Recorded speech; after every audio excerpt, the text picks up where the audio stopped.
Let me add our instructor this evening.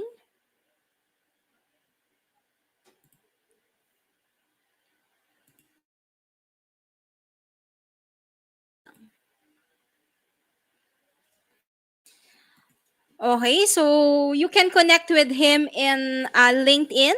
He is our tech enthusiast, Mr. Raymund Mapalad. And if you remember, no, he also conducted the Photoshop training under our community.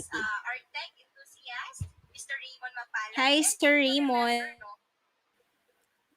Yes po, we can hear you. Finally, I apologize for that technical difficulty. So, um, can I start?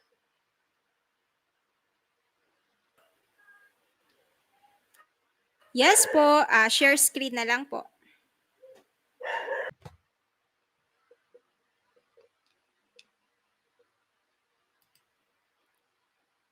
Hello again.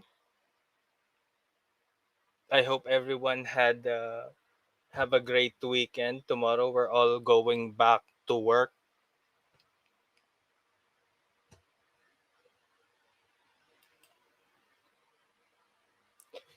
And now, let me go ahead and share my screen. Can can anyone see this?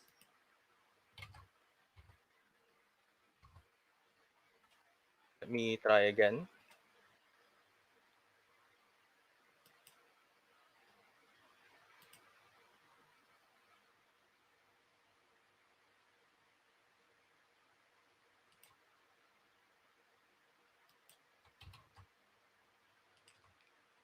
Okay, so now I've started off with a new project.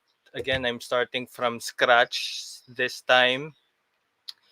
And excuse me. And as a disclaimer, this tutorial is once again for newbies of Photoshop and enthusiasts as well. So let me start off by naming this project. I'm not going to make it too complex. I'll just call this project 1, and then I'll hit OK. Yes, I'll override it. I used that earlier, but there was no content in there. Okay, now here we see the user interface, and for those who have worked on or are familiar with video editing softwares in the past, Premiere, of course, has the basics. It has the panel where we can select the files on. It has the timeline where everything gets edited. And we have the monitor that shows what is being edited. But there's actually a fourth panel called called the source monitor. But let me go ahead and briefly explain how that works. Basically, Premiere Pro adds files unto itself. So, for example, traditionally we would in other softwares we would find files in the media browser. We see the folders, we collapse on them to find the files or video and audio that we're looking for, or we can simply drag them to the software. But here, excuse me, but here there's actually um, not really an easier way, but a way for us to organize it with Premiere's own setup. So that's what the project panel is for. The timeline is self-explanatory, and then the program monitor is the traditional monitor where everything on the timeline gets reflected. But let me go ahead and start. For the basic editing, sorry, let me just exit this and go into this file. We select the clips.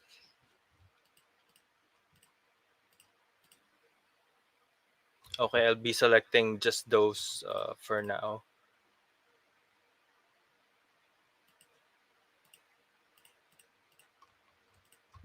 I'll select the first six.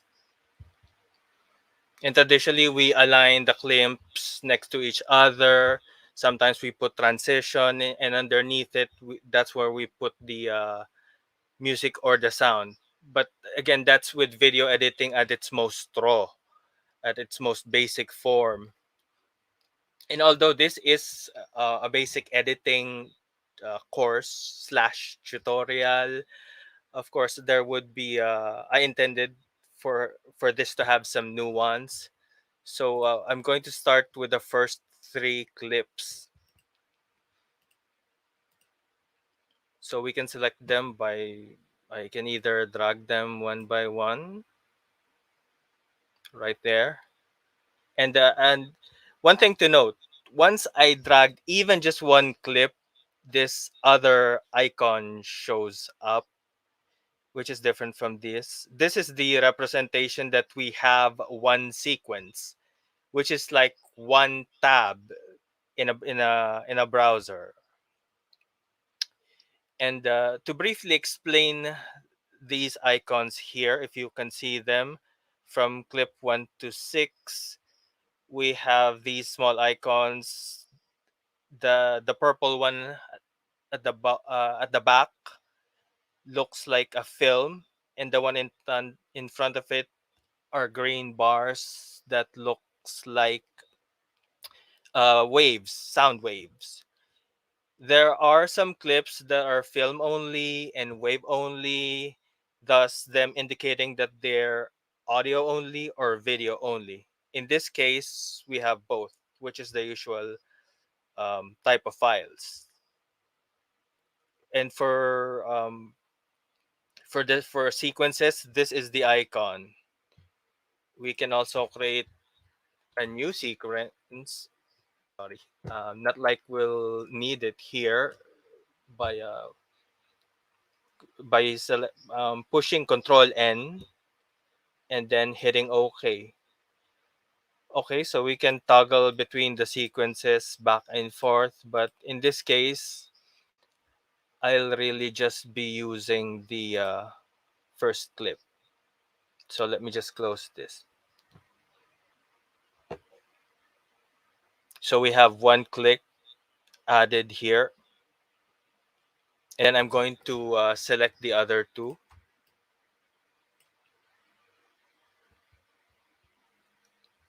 Okay, now to start with, to be actually to be honest, this is an entire sequence, and we can go ahead and import it, and then that's basically we the basic editing, and we've created a video. We can select its file, its resolution, in its bitrate, but of course that would be crude. Here, I'm going to show an example of editing. I'm sorry if I seem like I'm stuttering. I'm hearing echoes on my end as well, but I'm trying to power through this. So apologies. But in this case, okay. The format here is I'm trying to like create a somewhat ad with me being positioned in as someone that's like being interviewed. Of course, in this case, I'm just in front of a camera. I'm reading a script, which will be the one that I'll be uttering. And as you can see, I'm just setting up my lavalier mic. Um, but again, this is where it starts. Of course, in footages, this is not something that I would like to include. So let me just trim the first parts of it. which brings us to our first topic, which is trimming. Okay, so oh, by the way, before anything else, it would be helpful if before we start editing, if we have some sort of outline, like a script or even a storyboard, if you're into those things. But for me, it's basically an outline and a guide. So we have several types of trimming. First, I'll be discussing the basic trimming with the selection tool, which is the one right here. Excuse me. And if we were on another tool, by the way, this is the toolbar, we can simply press V on the keyboard to go back to the selection tool. It's like the move tool in Photoshop. So there are lots of times where you will go into another tool and then just press V immediately once you're done. Okay, and then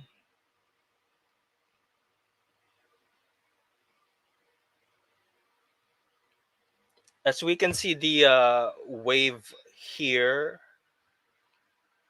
this is basically when the sound starts.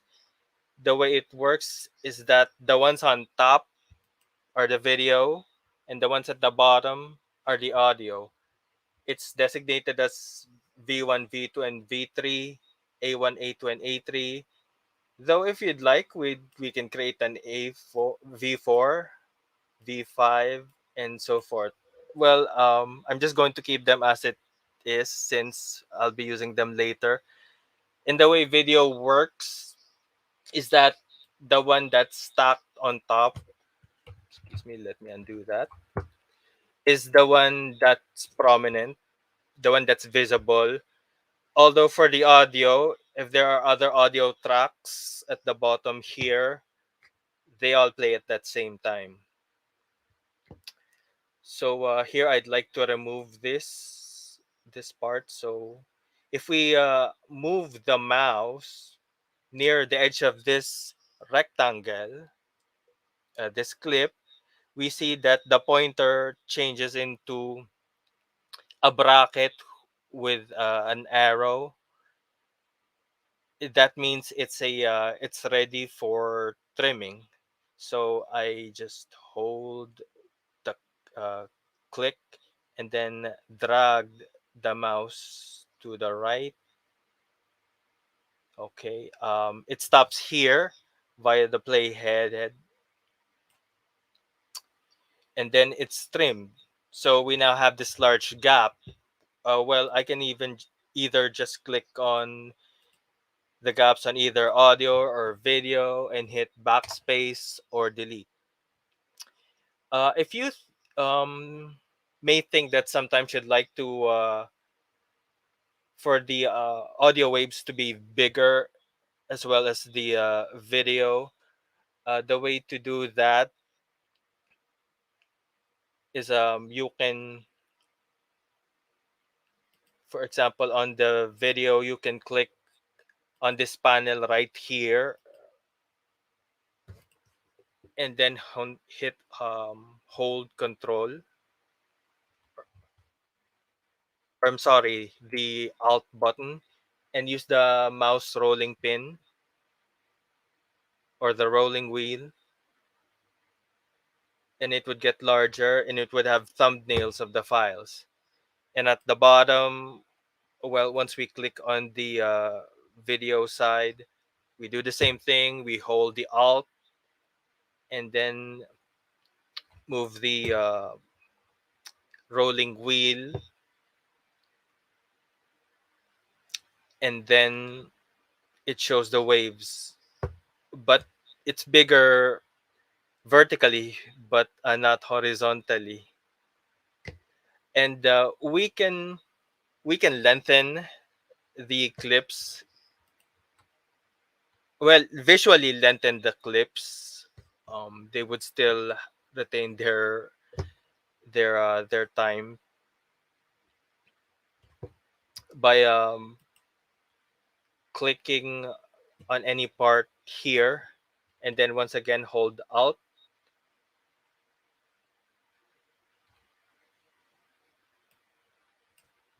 Just a moment. There, that's better. Then we can, and as you can see, it's expanding.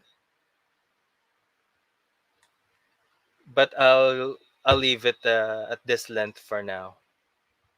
Well, maybe here. Okay, so I've clipped off the first part. Then let me go ahead and play this part here.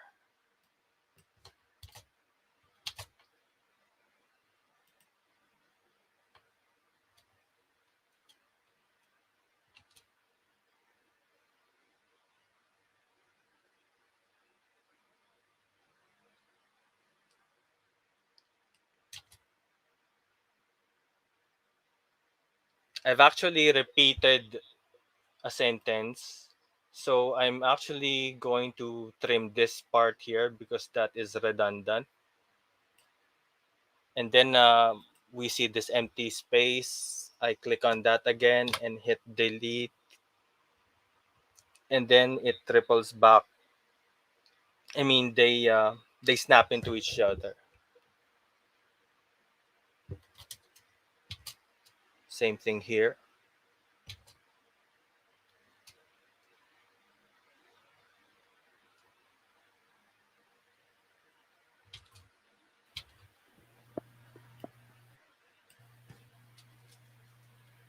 Sir Raymond?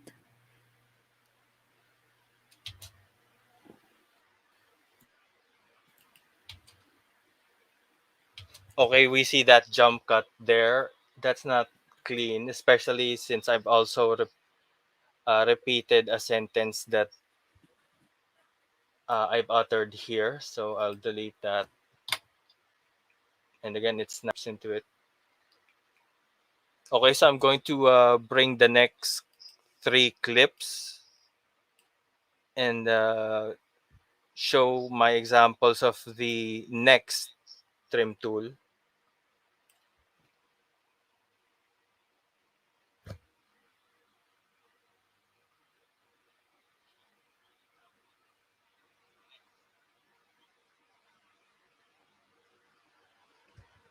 Excuse me. Okay, I've numbered these 4, 5, 6, but in this case they're inverted. Sometimes that may happen if you're editing fast. So what I will be doing here is I'm going to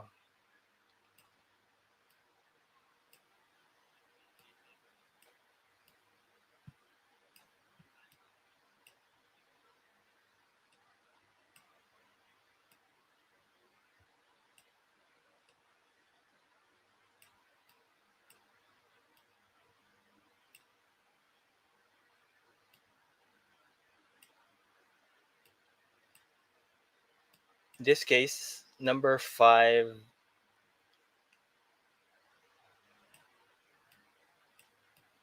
simply is on the same spot. I just swapped 6 and 4.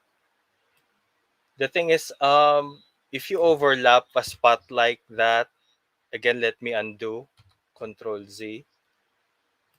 If I overlap a spot like that, and I'm not going to undo, and I'm going to pull it back, it it um it kind of deletes those files. Well, not really delete. I'll explain that later. But we don't want that at this point, so let me undo. I'll just snap it. And briefly, you see that blue bar show up. Premiere actually saves files, auto saves files every 15 minutes. So that comes really in handy. So you don't have to do Control S all the time.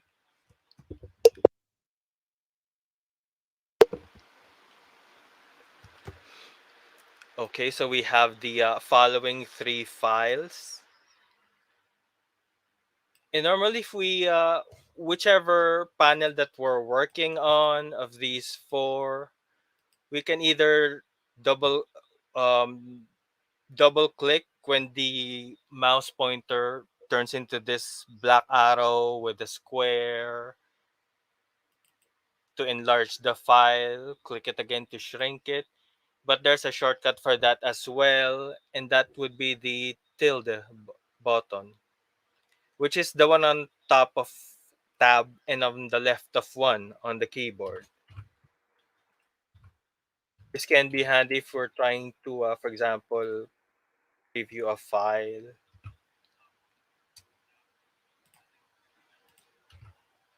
This is where it's most useful, since in other workspaces, or depending on what you want to be visible, which are these tools here, some are hidden. The ones that are checked are the ones that's on display.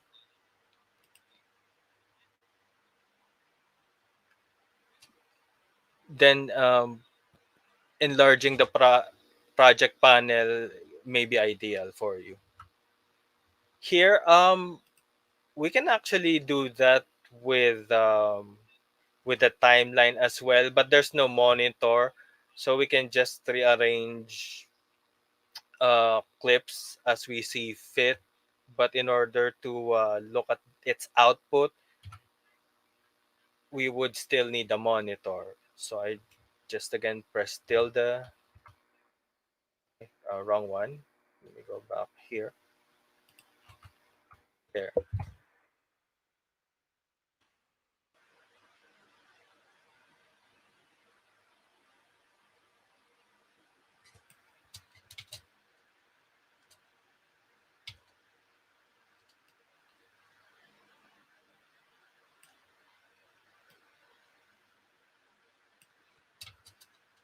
There really isn't any thing that needs to be covered up. As you can see, it moves from one clip to the other. I basically split them. I'll get to that. But for the sake of an example, if I wanted to get rid of this part right here, after I've uttered a sentence, of course we can do the regular trim, snap into the playhead, click, and then delete. Okay, undo, undo. But of course, those are two steps. Another way that we can go make a trim by pushing B, which is the ripple edit. Sorry. It's almost similar. We see that bracket, we see that arrow, but it's colored yellow. And we move it just the same. We hold the click, we move the mouse, and it snaps into the playhead in this case, or just to any area that we want. And once I let go, it automatically click click I'm sorry, clears out the gap, so we don't have to click on any gaps and hit delete. But again, let me undo that.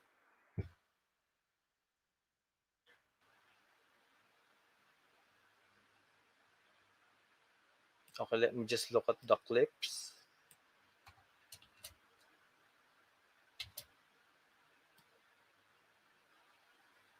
Yeah, it's doesn't look too flattering. So I'm going to delete that.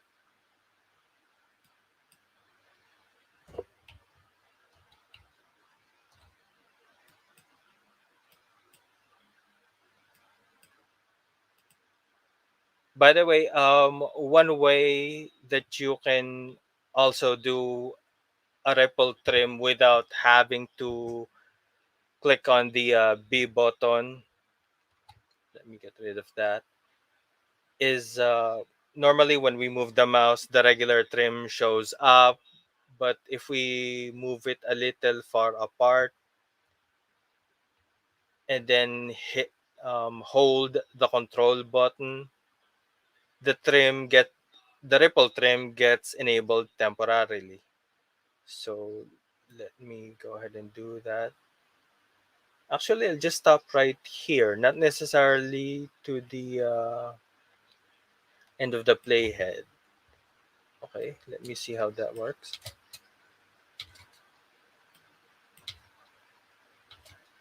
Not perfect, um, but again, I'll cover that in the topic later.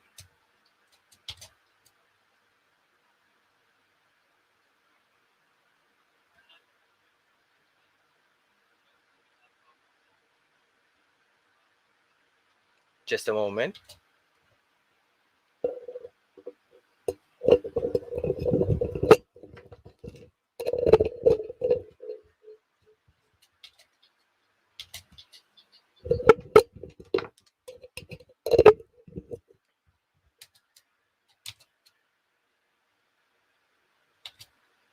I hope everyone can hear me because personally, I'm not hearing the clip that I'm sharing.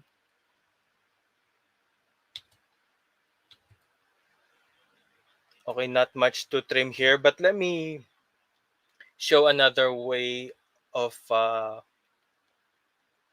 another method that applies to the previous two trims that I've cited as examples. Either we do the regular trim, and then this is the play ed, and when he we just hit E, and it automatically deletes from the point of the playhead to that trimmed icon. But again, in this case, we just have to click and then delete. So let me undo that.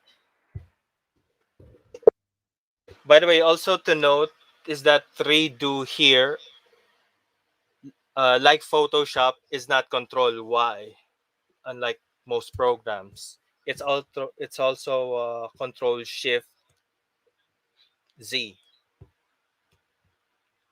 But in this case, we'll be doing more undos than redos,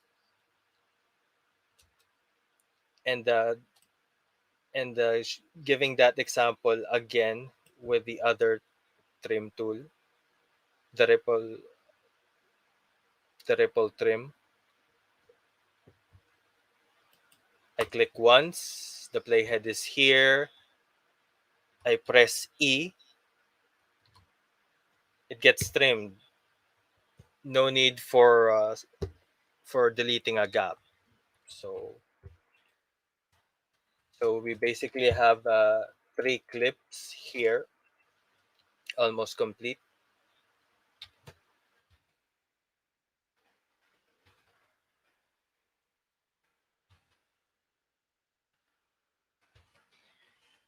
And then let me go ahead and export these two clips.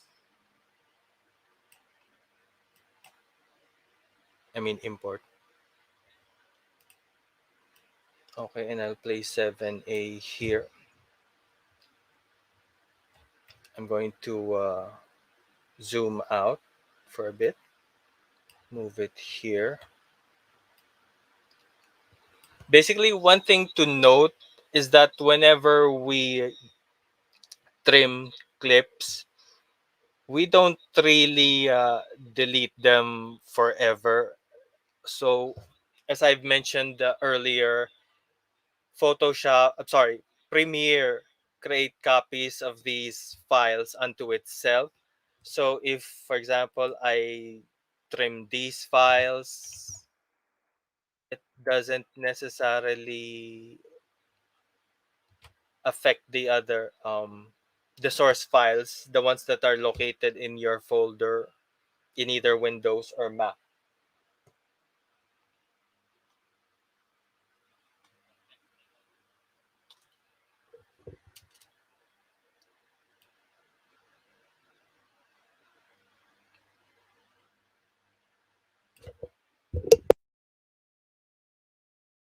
Sorry.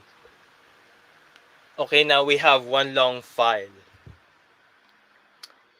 The next trim that I will, well, the type of trim that I will showcase is the razor tool, which is C, shortcut C.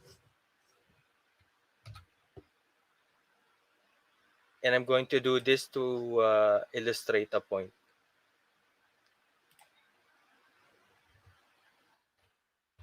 But I didn't mean to undo that. Okay, I'm done. I'll hit V.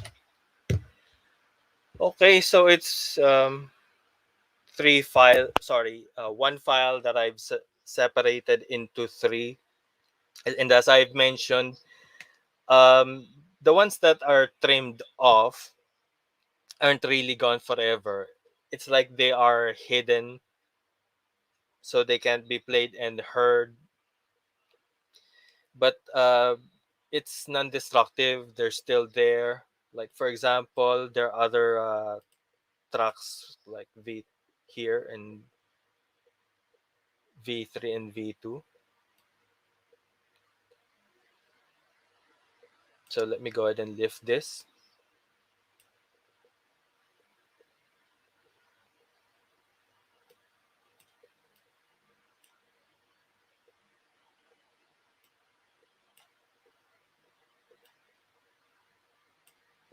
I'll keep it aligned as it is. I just zoomed it, so that's why it looks bigger than the others, but they're basically the same file. Well, let me go ahead and actually shrink this to better explain it visually. And actually, let me split these off from the others for a bit. Okay, these are from the same file. I've trimmed them. I'll place the one of the files that I've got here and the next here. Actually, I don't need to move them, but this is my point. I move it. I drag what was previously the point that was trimmed from here up until I can't drag anymore, and it's whole. And for the other two,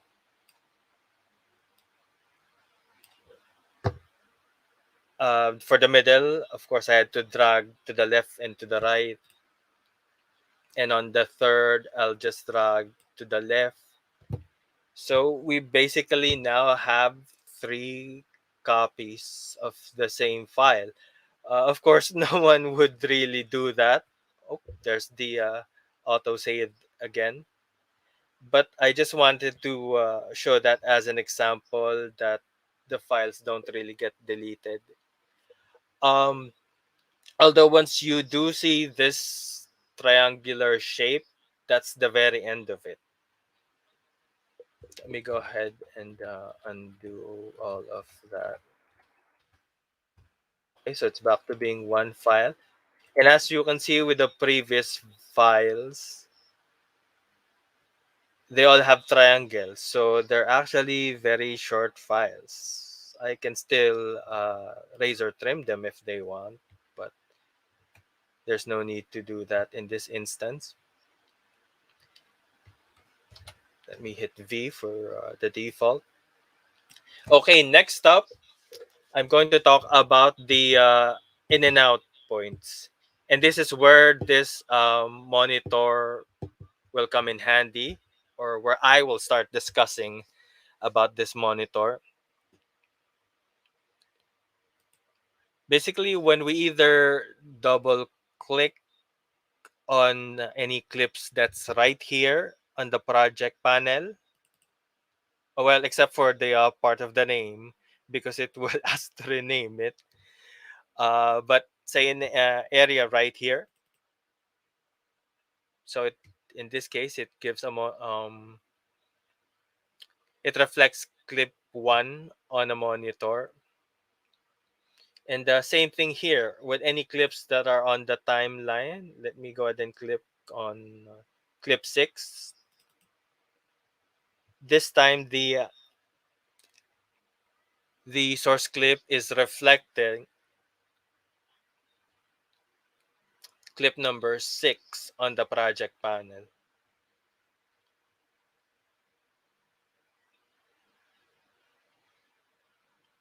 So why is this important?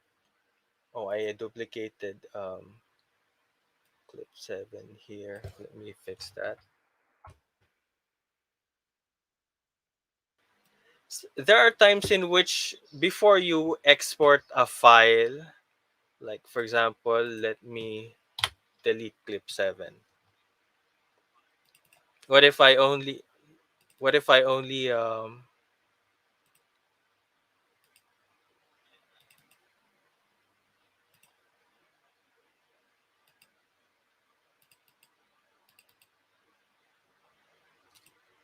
okay. What if I only wanted to get footage from say this area up until this area rather than having to trim it here?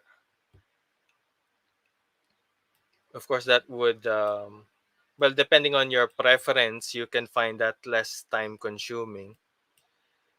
Now we have the in and out points, which are these two.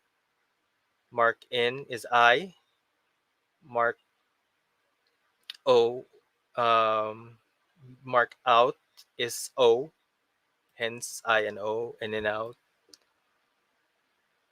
Okay, I put the header here. I press I, that is the endpoint, and then I place the pointer here or anywhere where the header is. I press O, and that's the out, and then I can drag that right here. And in this case, the only thing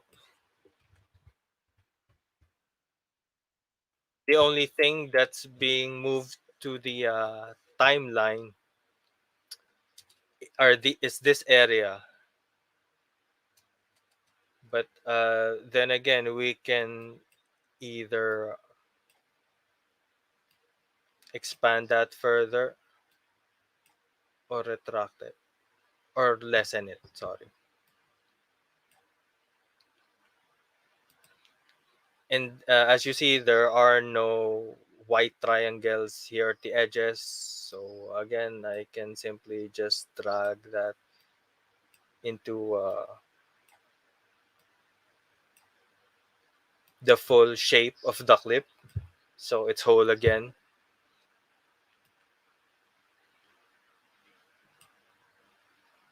The next type of trim that I'll be discussing is the rolling trim. Normally, for example, in this clip, I've selected from this point to this point.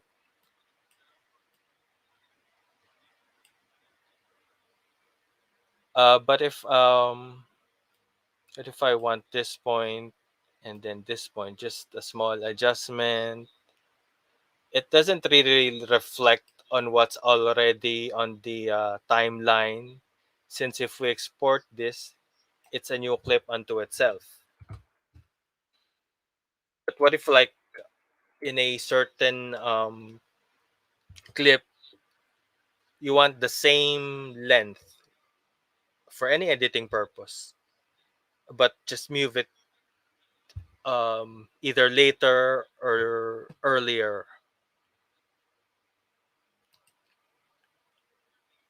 Then that is where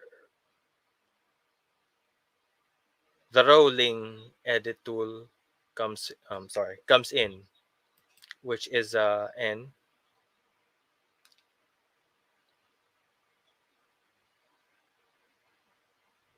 Okay, sorry, this may not be the best example since it's whole, but this right here, let me shrink it.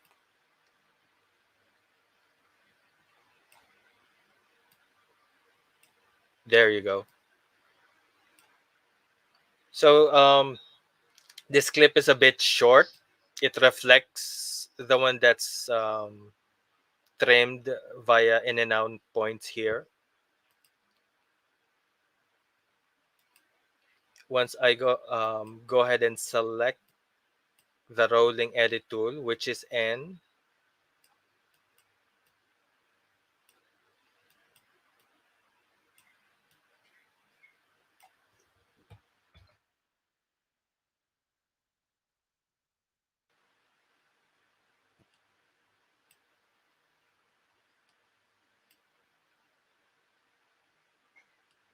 I apologize, that was the slip tool. The one that I'm referring to. Um, for the rolling edit tool, I will give a different example for that.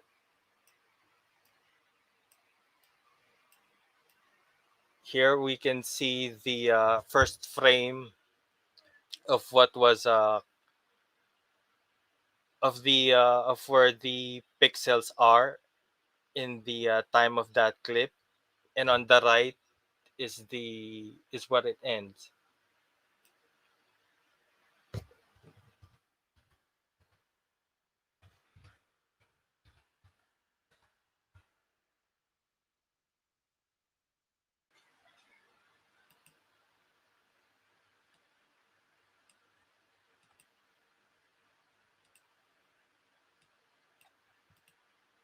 Okay, let me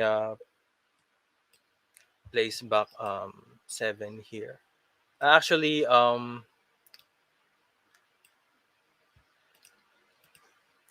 I'm going to discuss the excuse me, the slip and slide tools.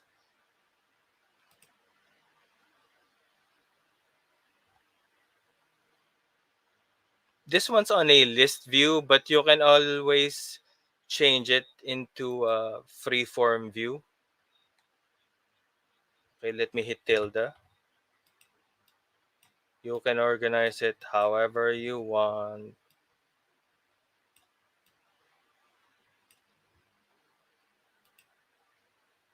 Or you can select the thumbnail view. This is the default. Okay, let me hit tilde again. So now, let me double click and then get to the B rolls. Actually, before that, although Premiere creates copies the files onto itself, under the project panel, it basically still functions like a window explorer. So the files are here. We can create a folder, which in video editing terms is called a bin.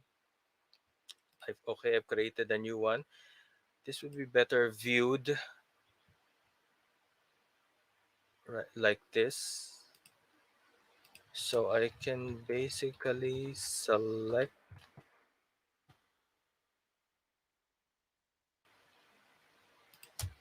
tips 1 to 6 here and then drag it into the bin. Okay, it's more organized. The reason I did that is I will be importing these clips from the folder that's called B-roll, which I will also discuss later. So I've selected the files, I click on open, and they are importing.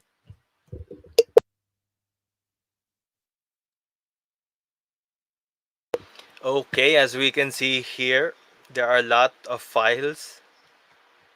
And to illustrate my point earlier, there are some that are video only.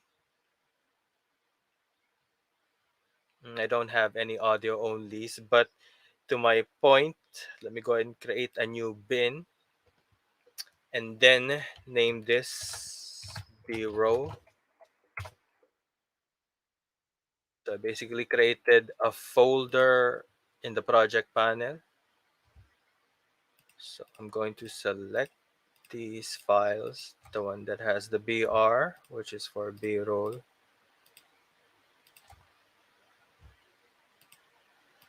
Of course, I'm not going to select the sequences. Not this either.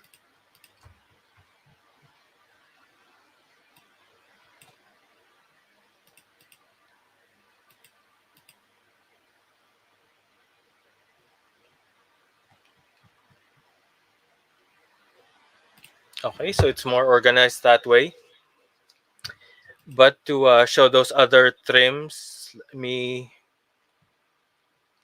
get clips 1, 2, and 3 and place it to the timeline.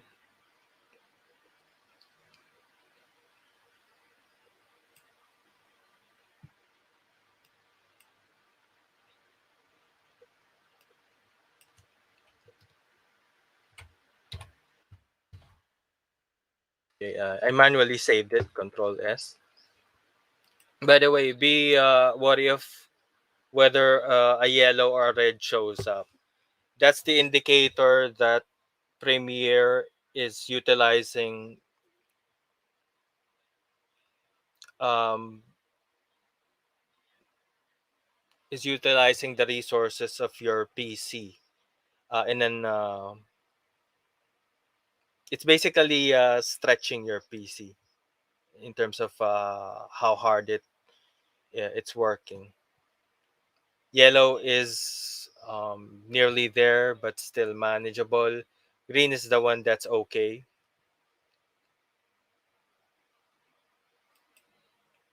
Okay, so I brought these clips. They're on top of the previous ones, so they're actually the ones that will play.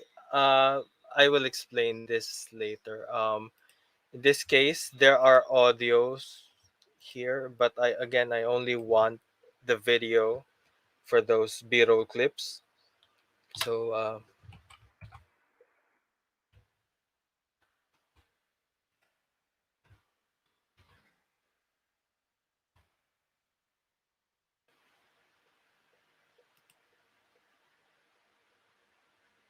actually, let me just do it this way.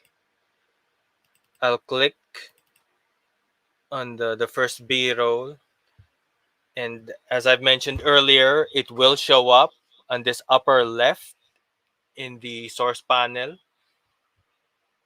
and we see these two icons. The film icon is for video only, and the wave icon is for audio only.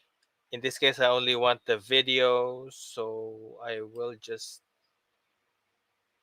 drag this, and we only have the video.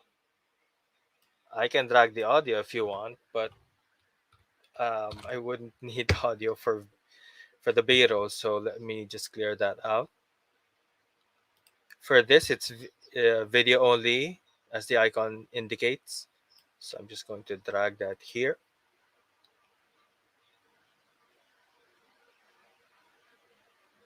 And then for number 3, let me double click on that.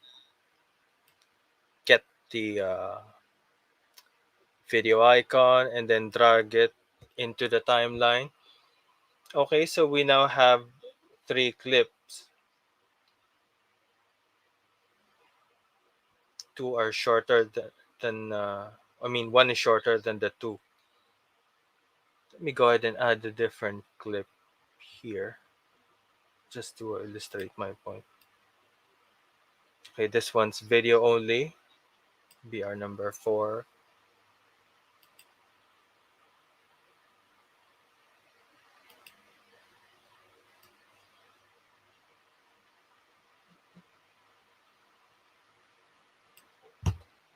And let me go ahead and expand it.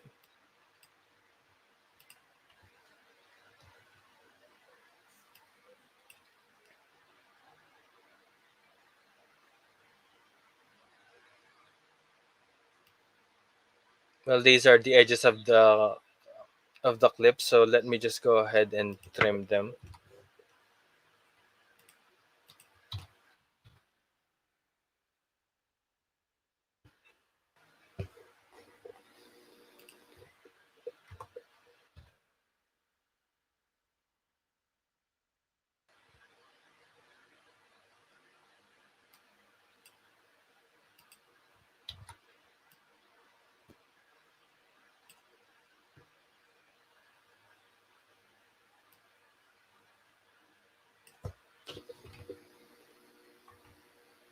Okay, this time I'm also using the ripple trim.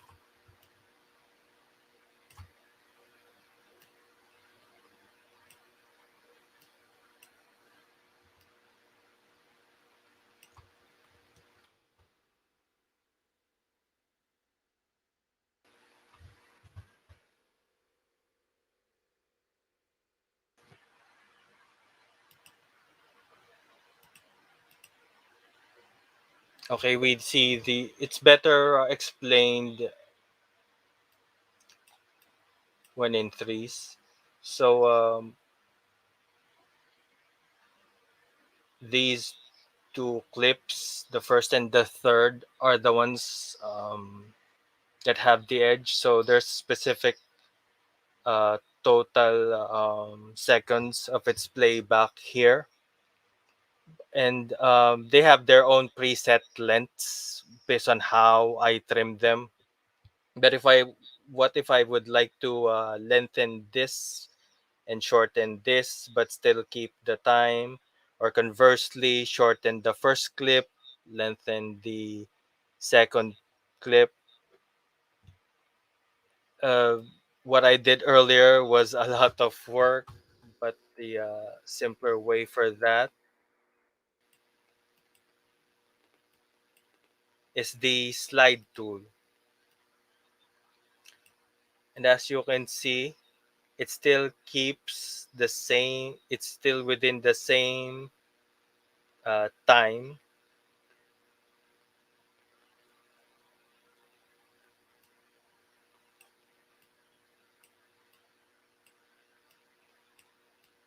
but I can go ahead and adjust the middle one. And in this case, it's the middle one that keeps its length. And the first and the third one gets either shorter or longer. Of course, it stops once it either the left or the right reaches its edge, which is indicated by this white triangle. So let me go ahead and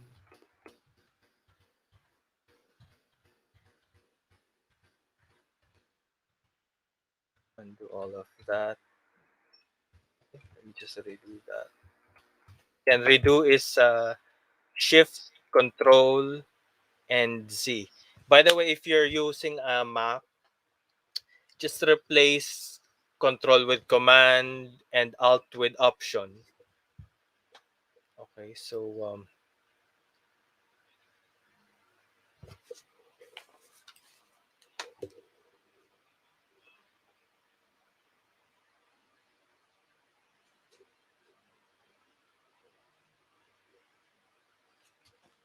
okay, Control S is still save, but I can still I still have the option of doing a save as, which would allow us to rename the file into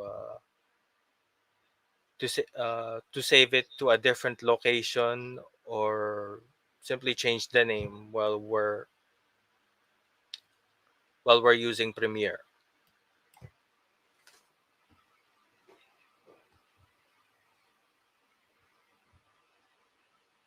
So that's actually for the basic composition. So now I'm moving to the B-roll. B-roll actually is it's a concept,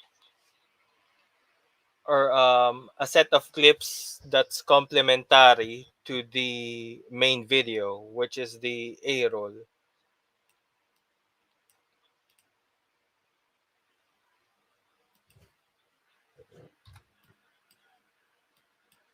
Like in this instance, the A roll is me speaking, and the B roll are those footages. By the way, I will resize it. Um, just giving you that example. Let me go ahead and zoom this out for a bit.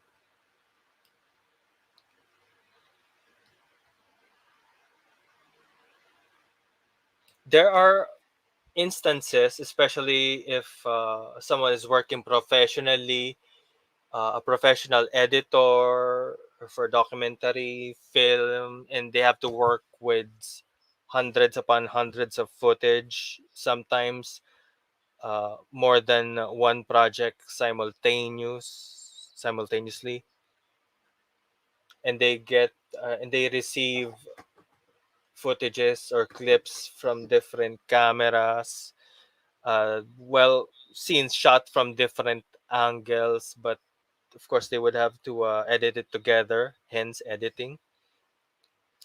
I'm going to demonstrate another creative way of showcasing two cameras. So let me go ahead and create a third bin here, and I'll just name this multicam, and then I'll get 7A and 7B, and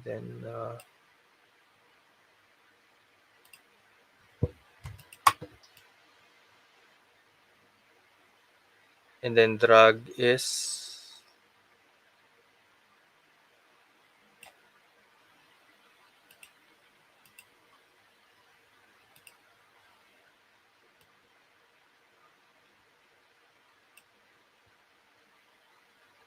there. I actually created that bin inside the bin, so I just took it out. Here we have 7A and 7B. 7A is this standard camera, the one that's eye level, the one that mimics an interview's um, configuration or position rather.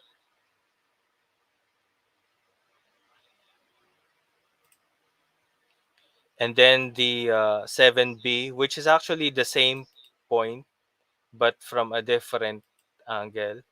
Apologies, since the camera of this camera isn't the same as the other one. But anyway, I'm just using this to show a point.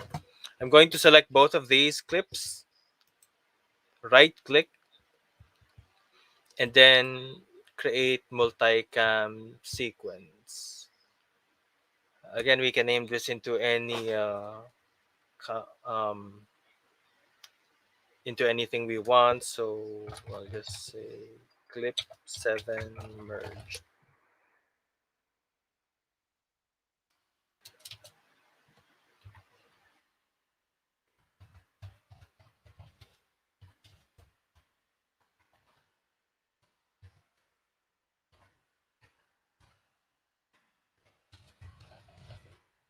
there. Okay, after a bit of processing, we do see this clip 7A MP4, and once I drag it here,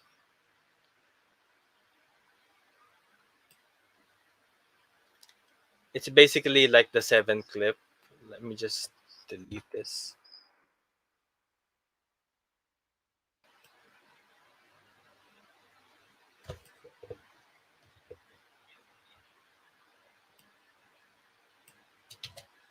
Once we play it again, it just plays normally. Let me forward that.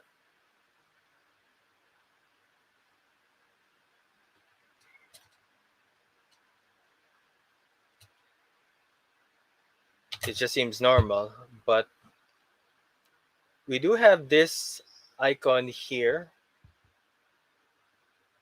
which is toggle multicam view.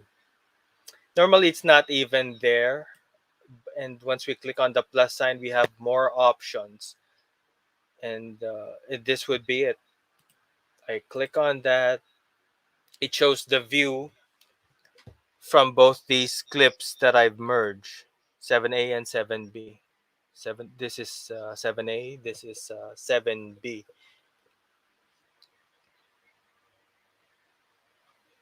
So once I play on it, once I hit play,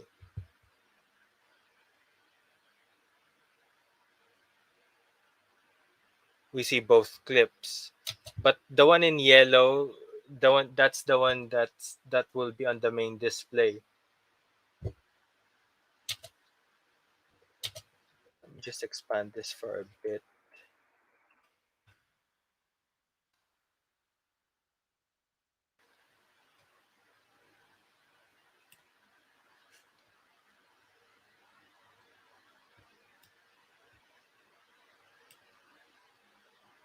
Again, one moment.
Hello.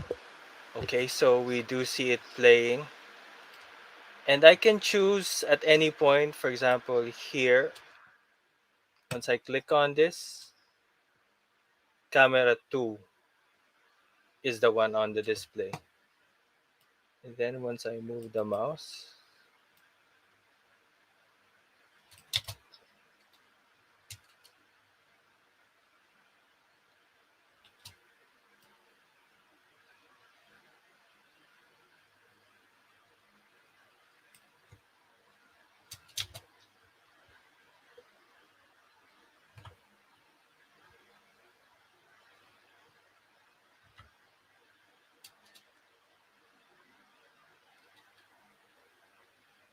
we can alternate between the two cameras, 1 and 2.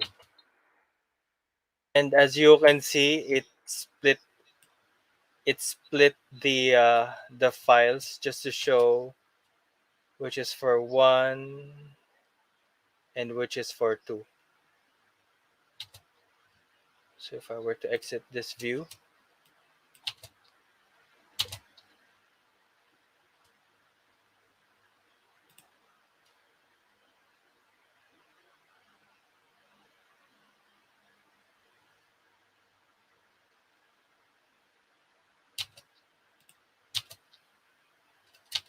but if for at any point you wanted to change which camera that's being showed, you can always just right click on, say, this clip,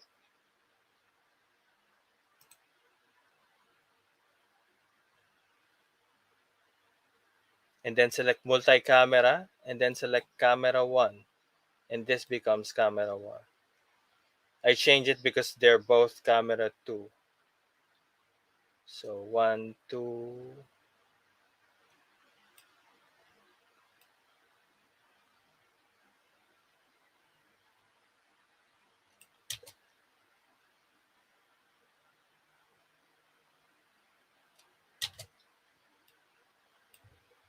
Let me go ahead and zoom out.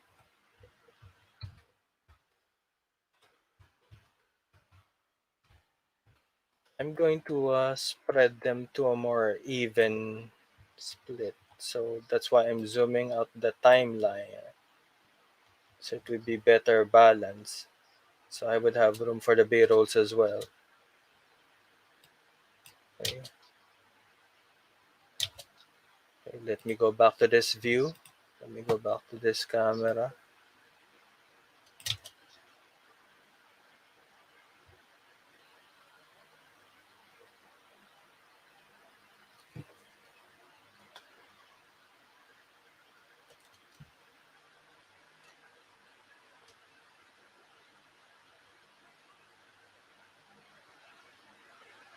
Okay, and from this point, actually, from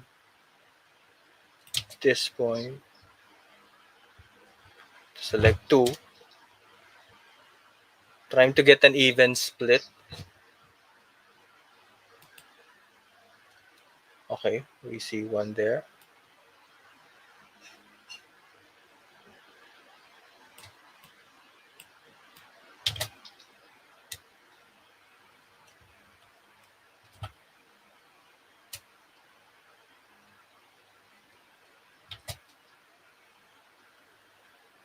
Oops, they're both B. Anyway, I'll switch this back to the first camera.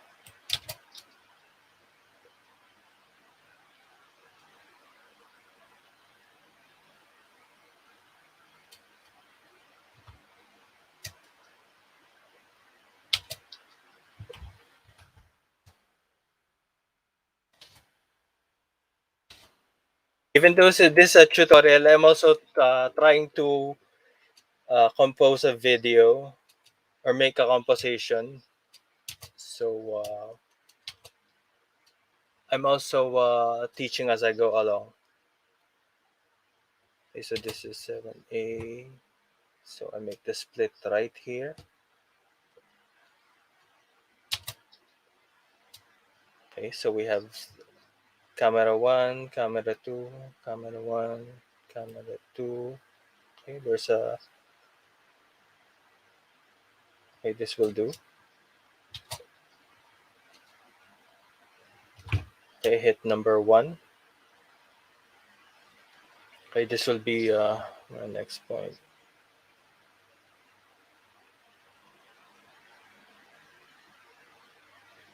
And I'm literally hitting 1 and 2 on the keypad, which indicates this camera.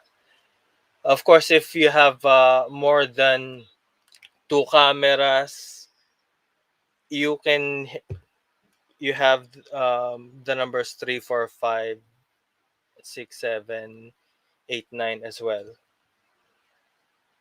But that would be a very complex project where these vertical tracks would be way high.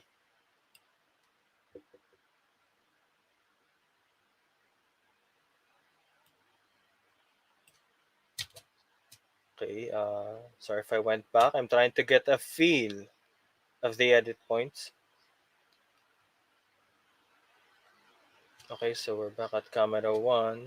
So ideally, this is camera 2. So I hit play.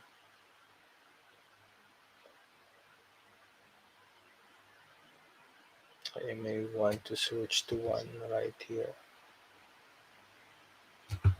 Okay, switch it back to number 1.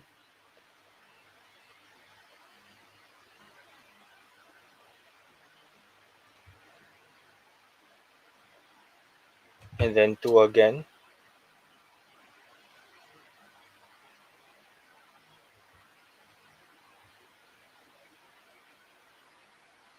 And finally back to number 1.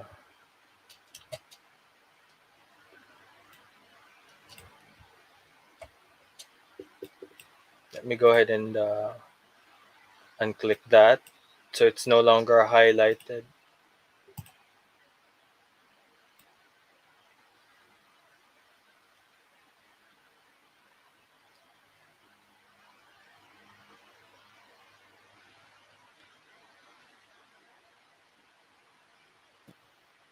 So I basically completed my A roll.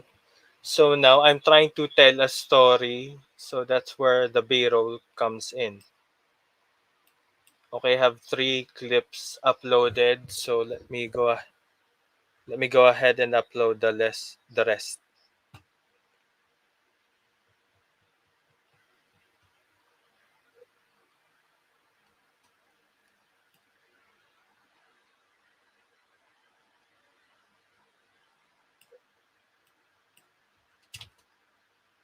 First of all, this is the start. Of course, I'd like to make it expanded to the entire screen.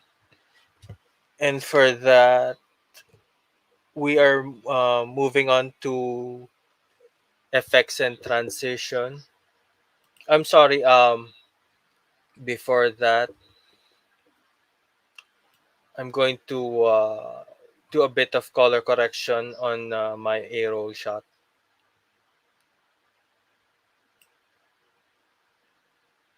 So in this case, you see this. If you see this eye icon, much like Photoshop, once we click on it, it's basically not visible. Once we click back on it, it becomes visible again. So let me just hide that for now.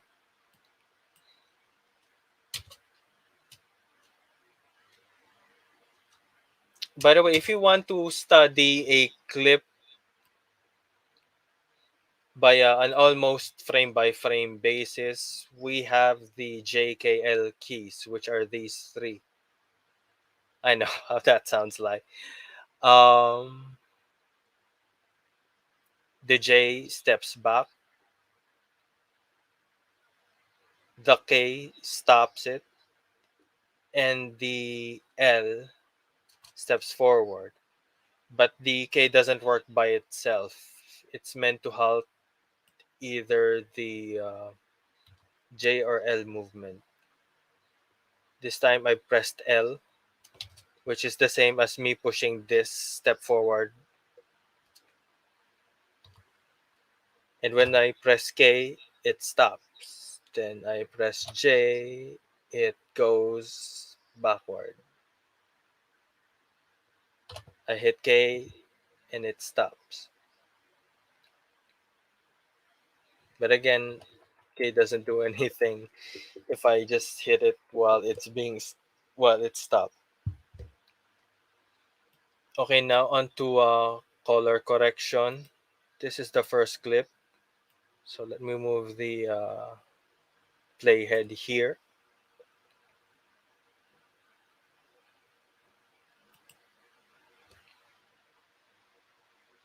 And let me move to the editing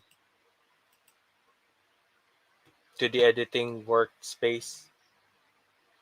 By the way, we have a lot of workspaces here. Each serve a different purpose. Some are more depending on your workflow. Some of these may be more effective than the others, or maybe you can utilize one space workspace in a particular project. It's up to you if you're used to it. In this case, I'm going to edit the color. There's the color here, but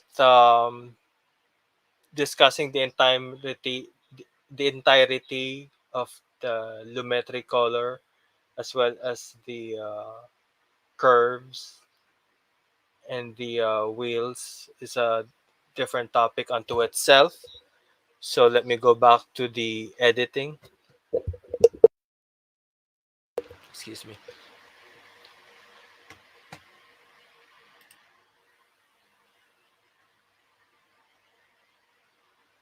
And for this one, I will go to the project panel and then hit effects. Actually, let me just select this. There you go.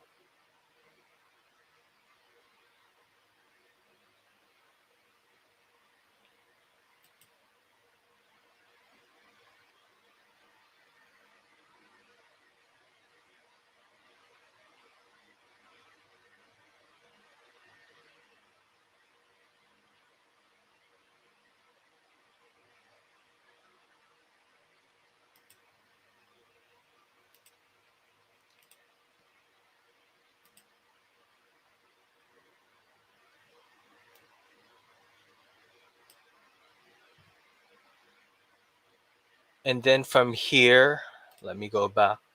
I select the Lumetri presets. I can actually select several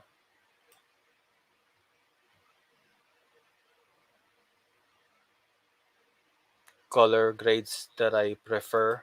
Let me go ahead and select this as an example.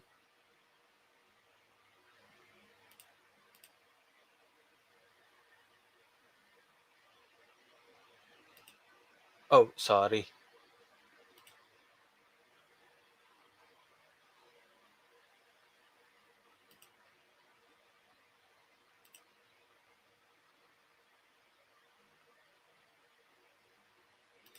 Actually, if you just want the preset, it's right here. Basic correction. We can increase the temperature. By the way, for temperatures, the reddish are the warm color hue, and the bluish is the cool color view.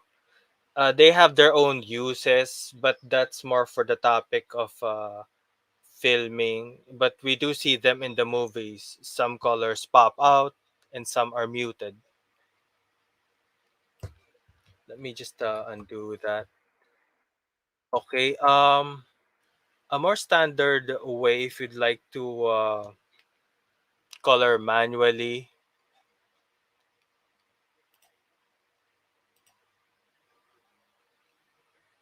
is by viewing the Lumetri Color, which is not enabled. But let me just click that. Here, there are several ways that you can color correct. Uh, the other ones are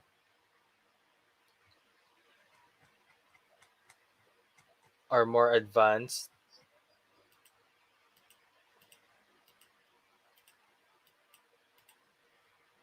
but for this one, it's basic color correcting. Let me go ahead and move this. Exposure is basically mimicking the lens of a camera. Um, the the positive slides here make it brighter. The negative makes it darker. And whichever we select, if we double click on, let's say, the slider here, defaults back to 0. Let me undo that. In this case, let me start with the auto color correction.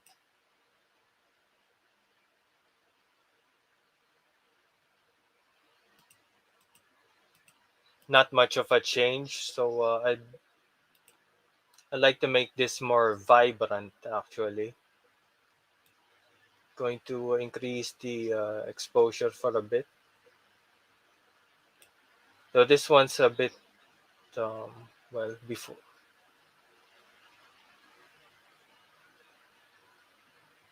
I'm going to increase the contrast that deepens the black and brightens the white and makes the midtones more defined.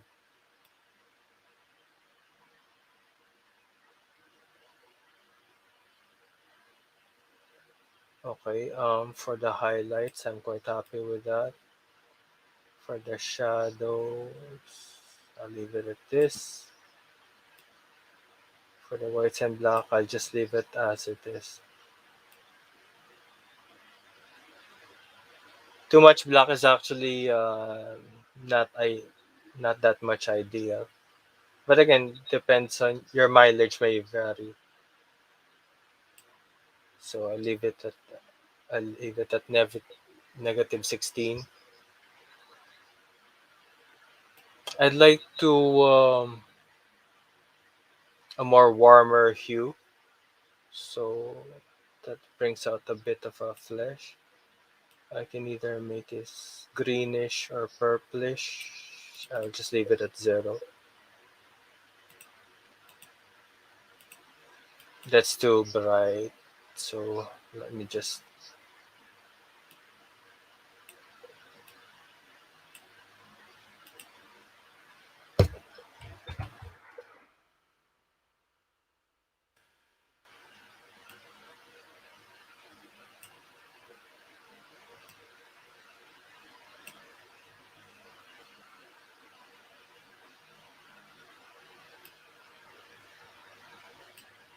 Okay, I'm just going to lift the highlights. So let me see how that looks like once I play it.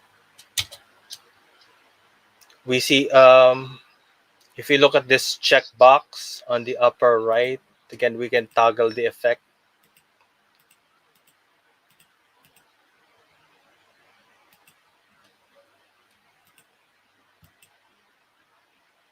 That may be too warm. Let me just move it back for a bit. Let me increase the saturation. Saturation is the intensity of the color. Of course, it's not ideal to move it all up to maximum, and leaving it at 0 will make it gray. So I just leave it right here. Let me just check that.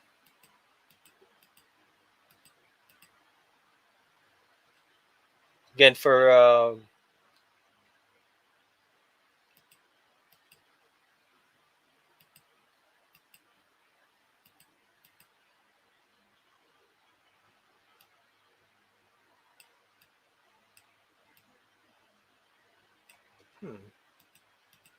that looks a bit vibrant.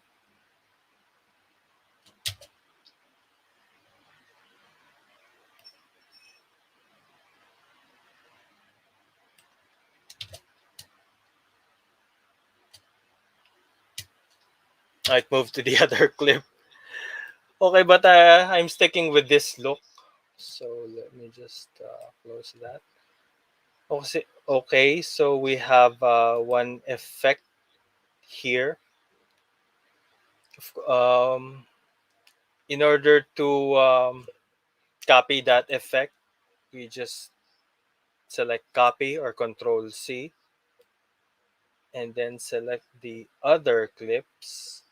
Well, let me just stop until this point, and then right click and then paste attributes.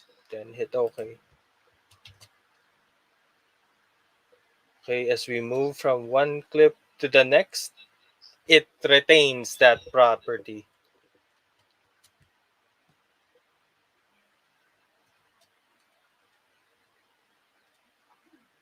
But of course, not every project only has 5 clips. So another way of doing that, by the way, let me just undo that. Oh, let me just redo at least the first clip. Okay, there you go. Another way of doing that is by creating adjustment layers. Adjustment layers is a way for us to make effects but still have an almost real-time access to the original colors for comparison sake without having to always consult the Lumetri panel. So in this case, I'm going to have to move these B-roll clips one track above,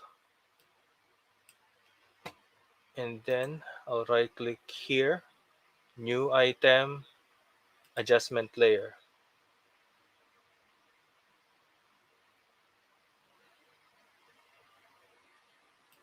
I'll hit OK. Now I'll rename this adjustment layer.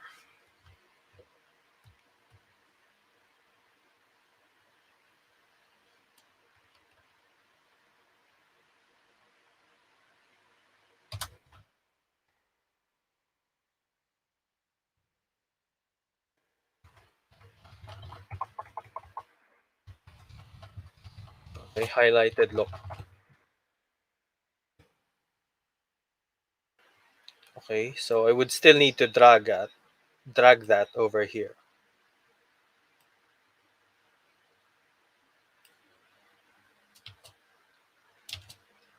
And oh, I'm sorry. Let me make this visible, and let me make this invisible.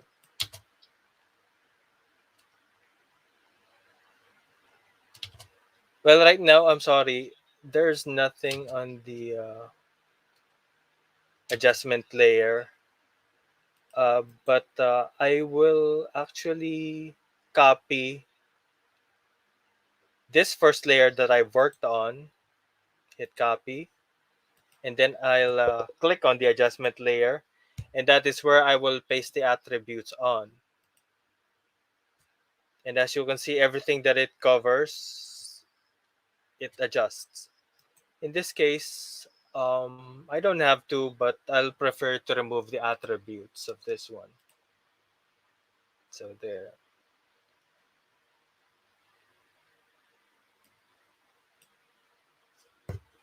Because if I place the adjustment layer here and made this visible, it would also affect the other clips. So why I placed it here. Okay, next up is on these other clips,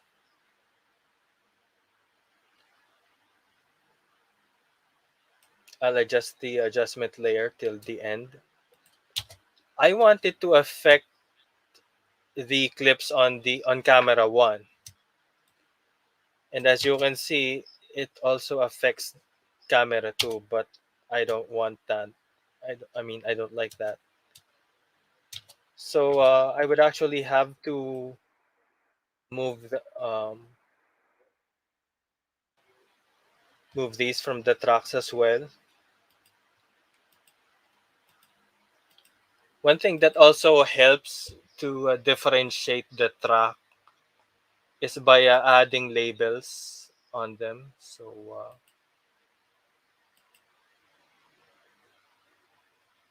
like for example, I'll right click here. Oh, I'm sorry.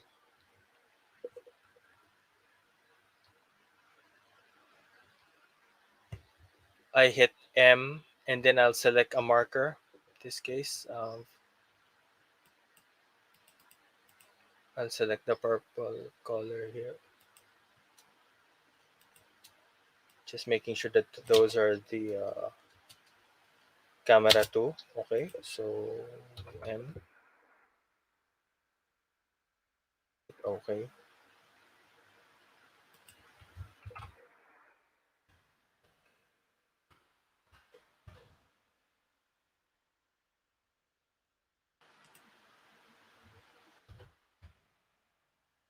Sorry, one moment.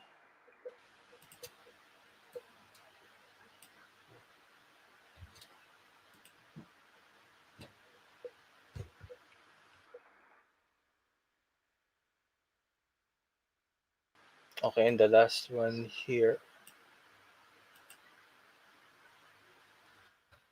M and then purple.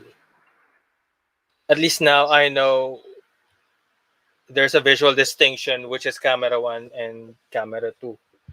So I'd only like to affect camera 1. So let me just zoom out.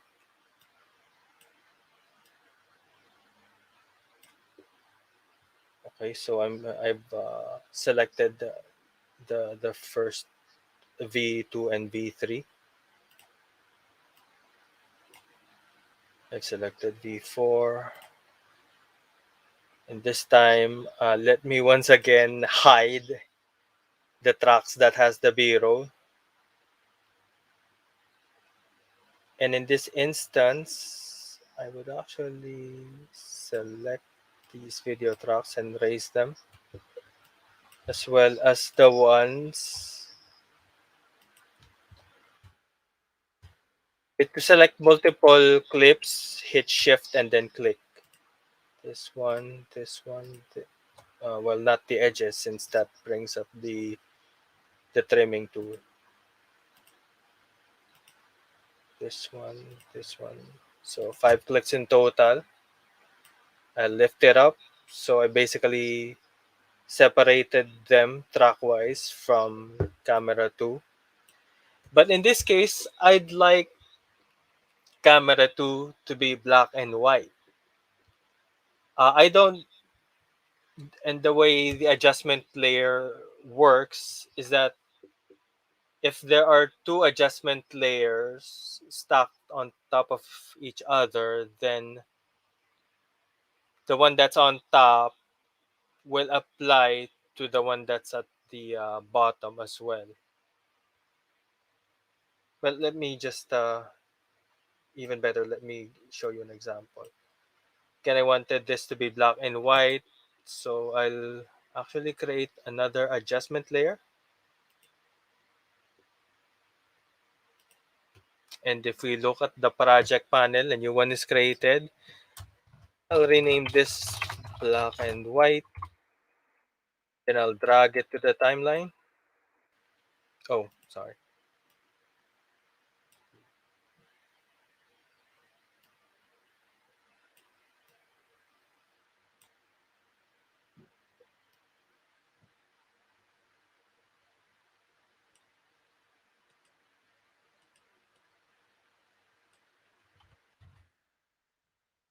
Let me just zoom out for a bit so it would give me something to pull from. Okay, I'm going to expand that until the end of the clip. Right now, there's nothing here yet, but once I select it, let me once again select the Lumetri Color.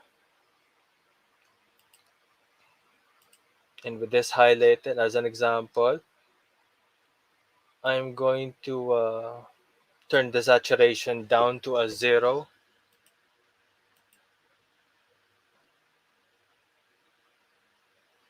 And then I'd like to heighten the contrast, make the shadows deeper, adjust the whites and the highlights. Well, not so much the highlights. For the exposure, there, quite happy with that. Of course, this doesn't do anything. It's black and white. There's no color. So let me close that. So with the adjustment layer placed above the camera 2, which I've separated from camera 1, excuse me,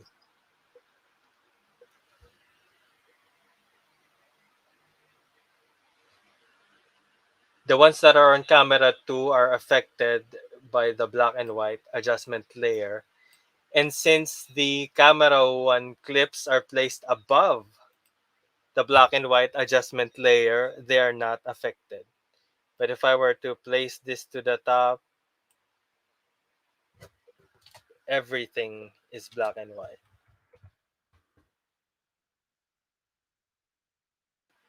At this point, the first adjustment that I did is actually stuck on top of this black and white. But that's fine since there's no color in me anyway.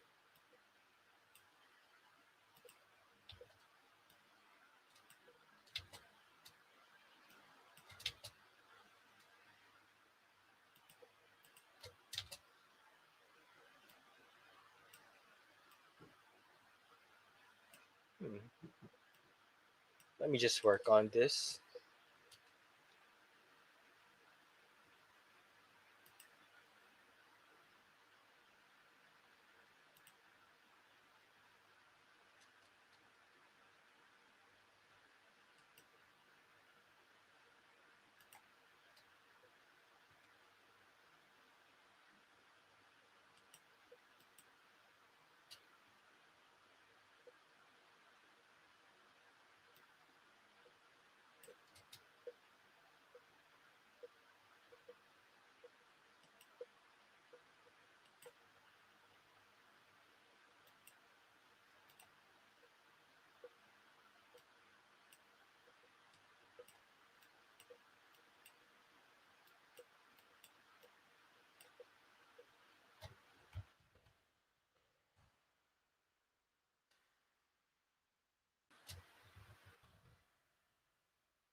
Well, let me just there more space for the program monitor. In this space, um, sometimes you may no longer be satisfied by the size and configuration of a certain workspace. You can always just reset it, or you can also save any type of customized workspace if you want. Just give it a name and hit OK. I'm not going to do that right now. Okay, so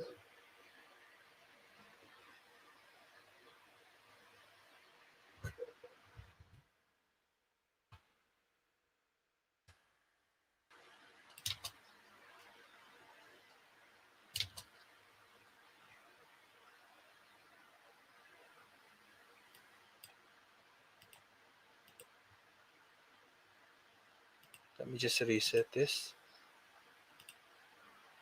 There you go.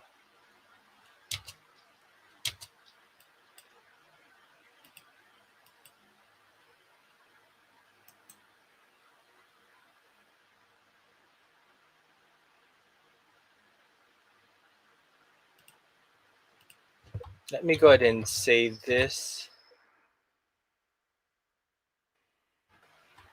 and then reopen it again.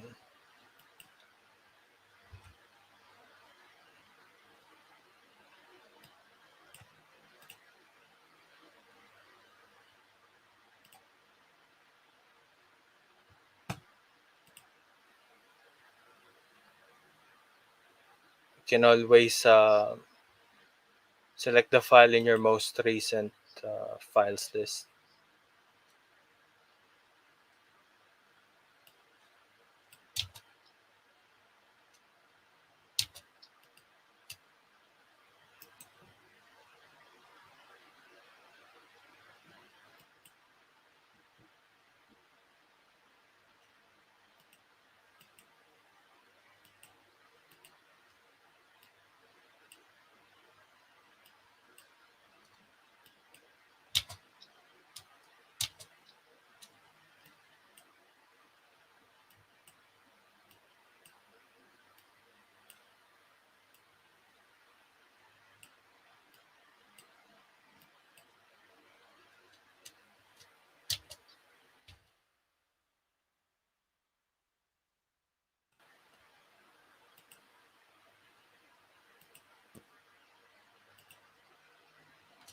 But anyway, moving on.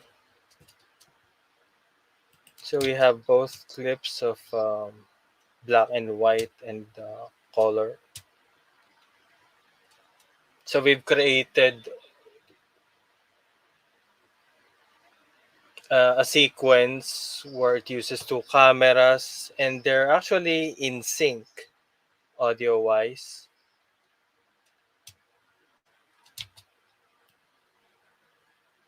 And now we go to the B rolls. I will be discussing it. Okay, this first clip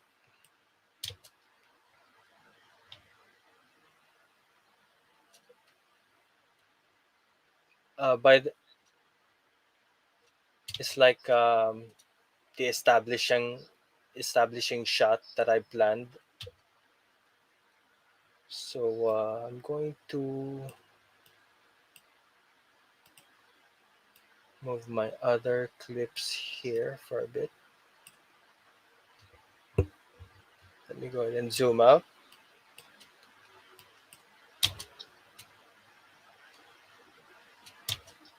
Yes, I apologies. These are stock footages, royalty free. Same thing with the sound later.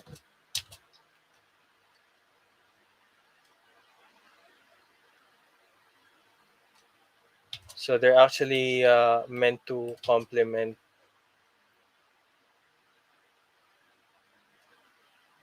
the A roll, hence they are called the B roll. Okay, there are 20 clips, so I'm going to expand them.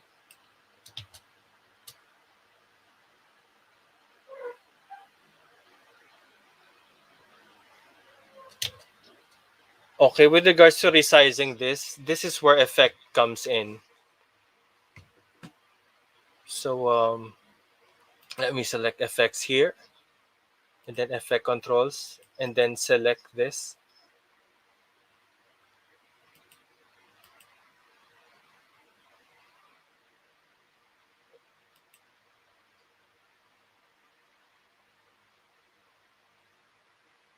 Well, let me start here, since I'll also be discussing the transition.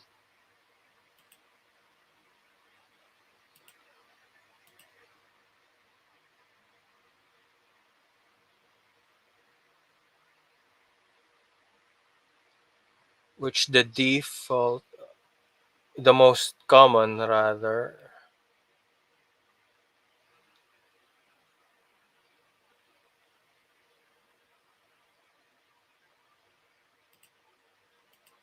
would be the one that fades into the scene,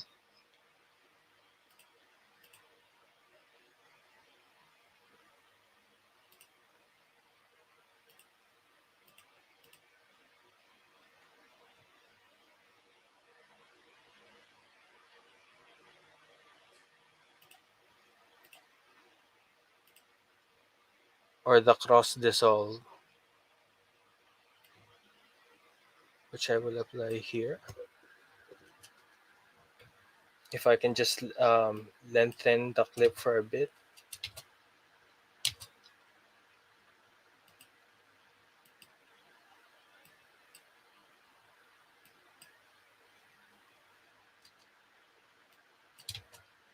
We see the fade in effect.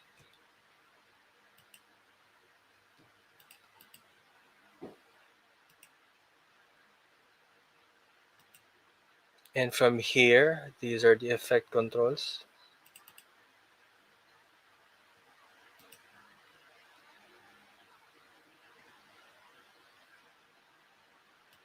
I select motion, where we can change the position.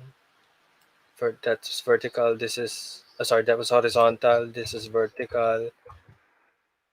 In this case, I'll actually change the scale.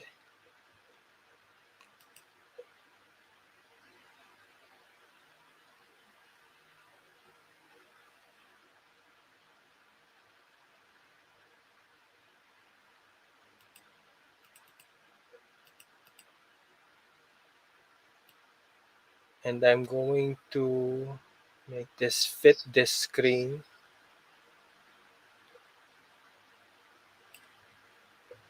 There. And then for the other clips,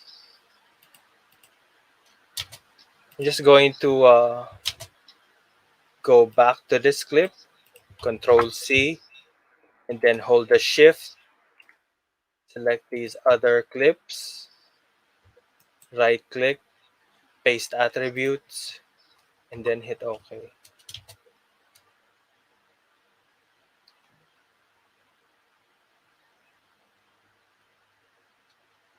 Now we actually do see the clips at play. Let me shorten that. The B-roll would is also used to hide imperfect transitions. So, like for example, this is a jump cut, but if there was a B-roll here, the transition would be seamless, since it would cover that up. But I'm actually using that for this one.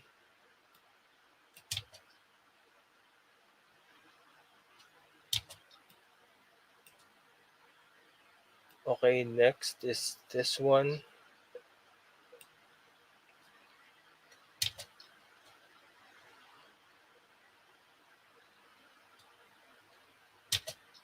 I'm sorry, I really don't. I hear myself, but I'm not hearing any audio on my end, so I'm just working with what I have. I mean, audio from the clips that I'm working on. So, one moment.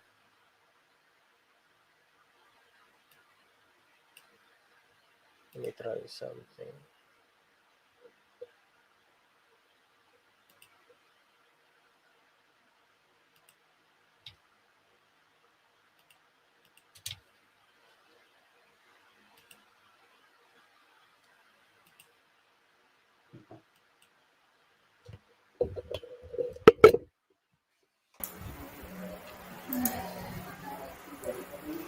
Okay, hi everyone. Just to answer some of your questions. So, from Jan Petina, paano pag Adobe Creative Educator Level 1 na? So, if Level 1 ka na, sir, and interested ka to join the recruitment day, register ka na lang po, no? And if Level 1 ka na rin, proceed ka na sa Level 2. Adobe Creative Educator Level 2.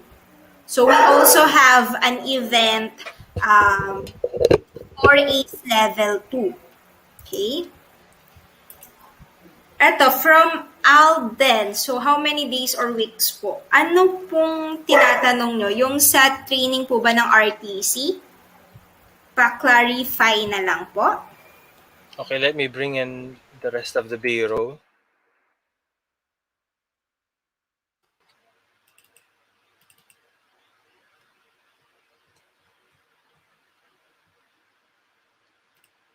Oh, they're already here. So we have 1, 2, 4. I'll just arrange them by name.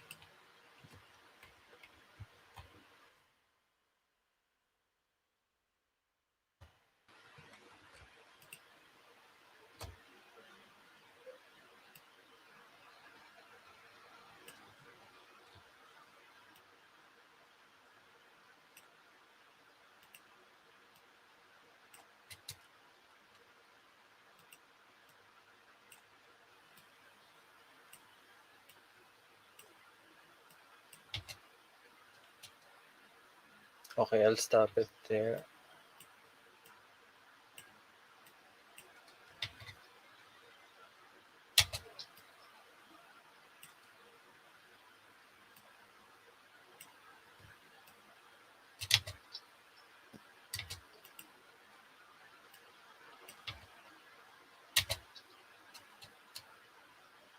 Yes, the other clip, these effects haven't been applied. So let me just do a Control C.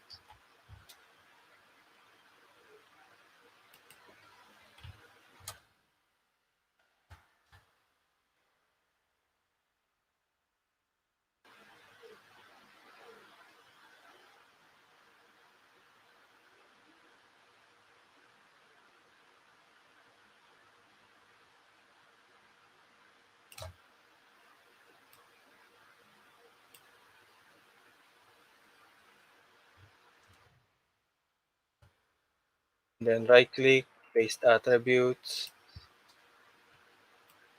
That should now fill up the entire screen as it's playing.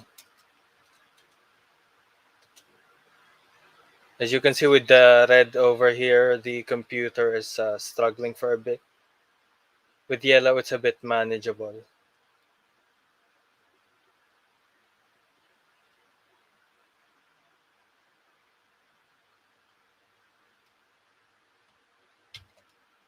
So it's full screen here. Now I just have to bring in all the footage.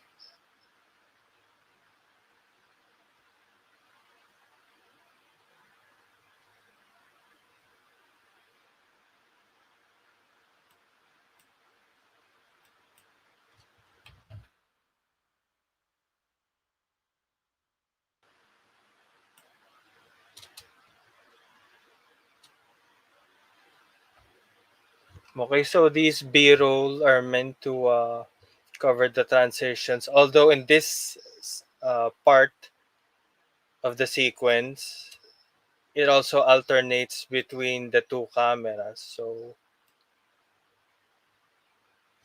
let me just pause that.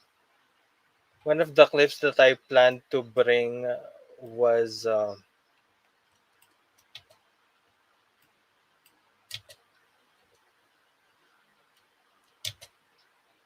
some items from my first and second vlog some years ago that coincided with a certain dialogue of the clip.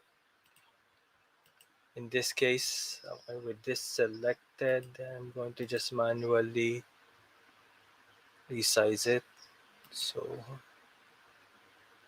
I'll select scale. There you go.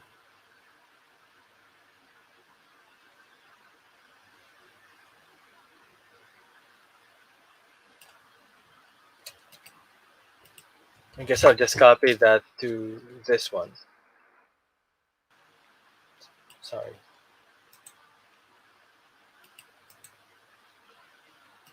Paste attributes, hit OK. Oops, that's a bit too big. So let me decrease the scale. By the way, if we look at the source monitor under the effects control tab under the scale, I can hover the mouse here. There's two arrows, and once I move it to the left, it actually shrinks it. Okay, now that looks more manageable. So I can actually do that part. Manually adjust it to fill the screen like this. Um, okay, let me just cut out those parts yet.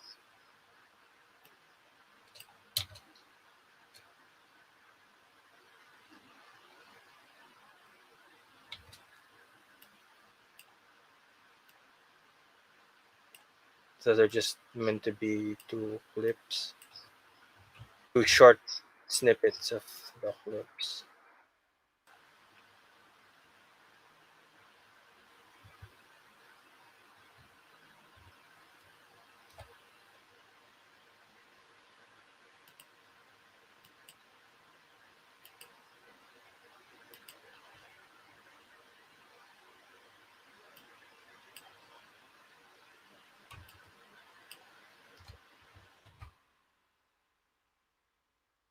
I see what happened now.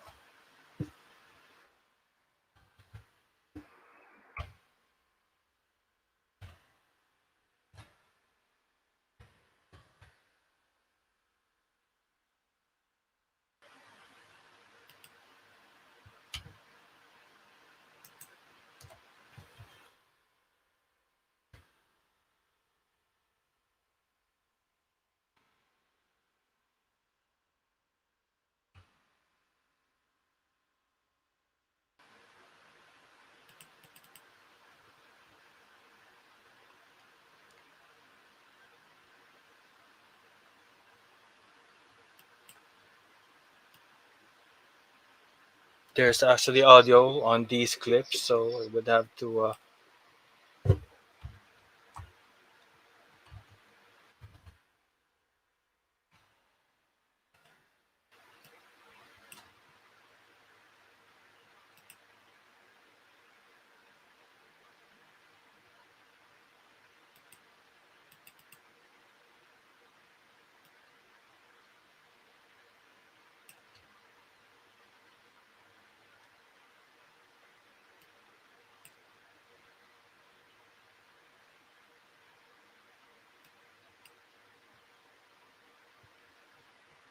Well, I can always just mute them.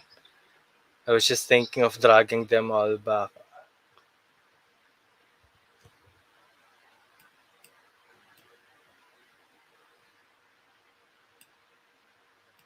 But I'll be using these tracks, so I'll just move this down further. And then unmute it and mute it here.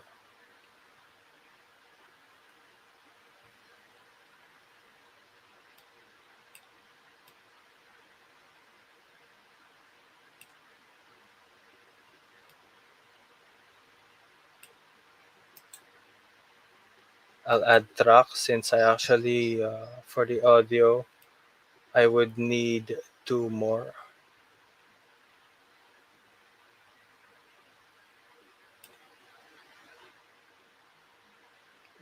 M is the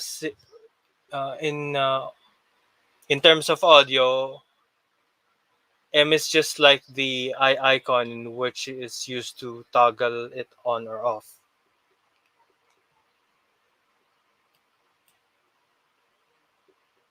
Okay, so with that's muted, let me go back here.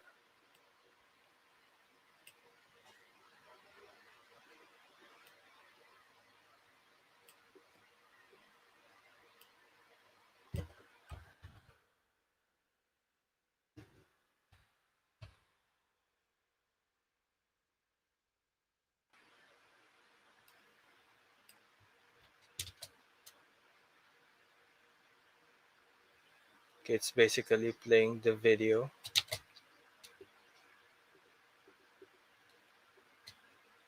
This was supposed to come in a specific line, but now let me go ahead.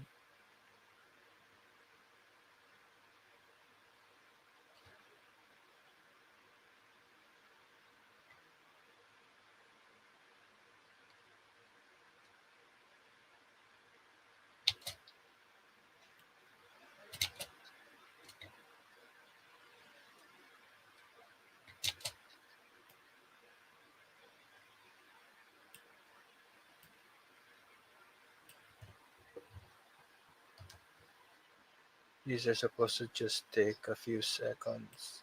So I'm going to adjust it as that.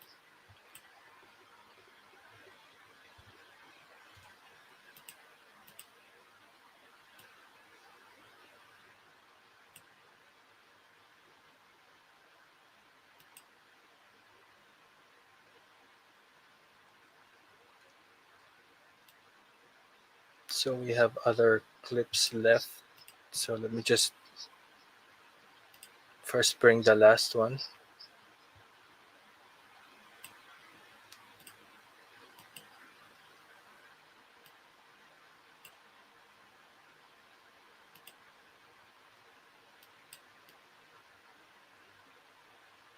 And then select this clock icon. This time I will drag just the video from the source monitor, which will not drag the audio with it.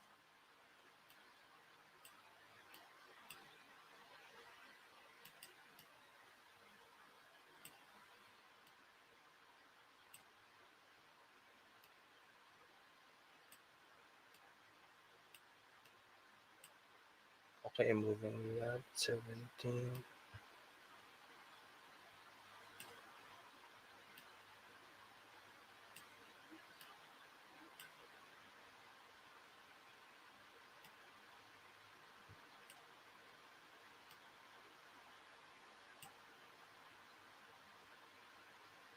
Yeah, no, some of them are not resized properly, but I'll work on them.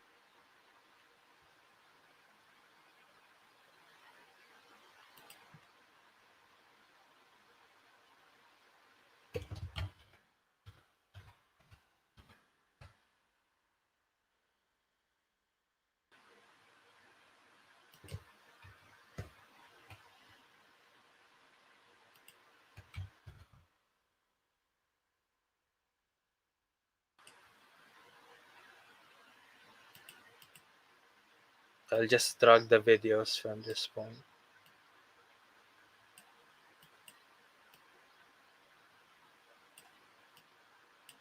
I'm aligning them with the playhead just to smoothen out any choppy transitions.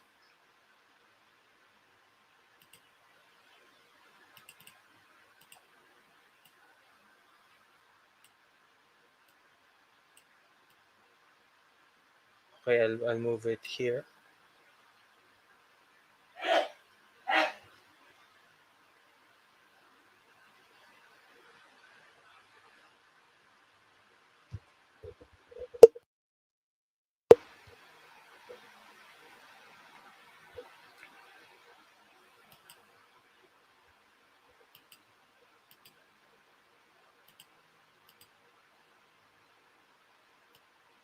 So this one's video only. Let me shorten that.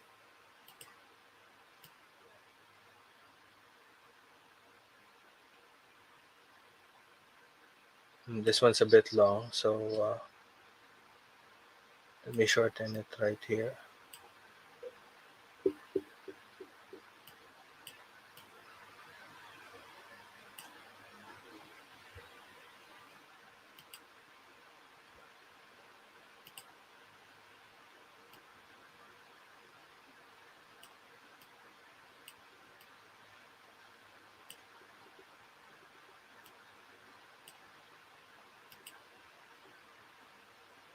And finally this one.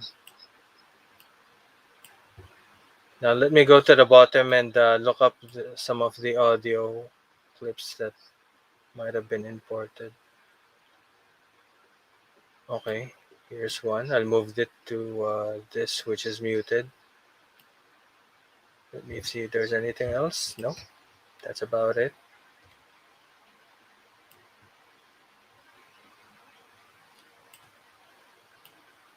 And for this, I'll add the another effect.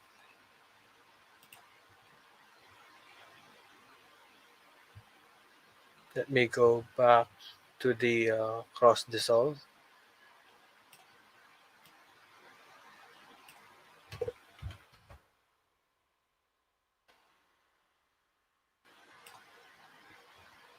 And now let me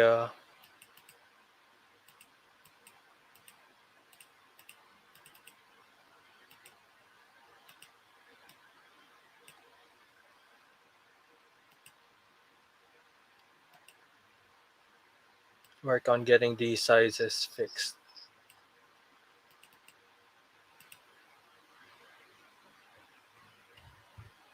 So Control C.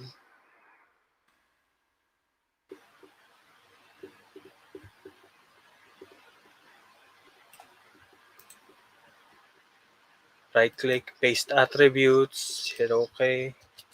Let me see how they all play from here.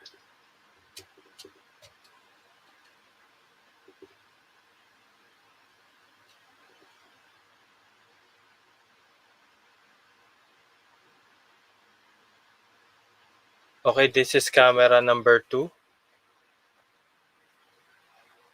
And then there's the B-roll.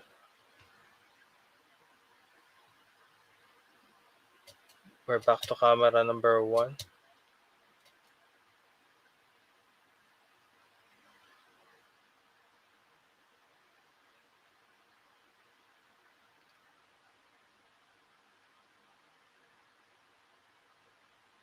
Then camera number 2 up until the B-roll.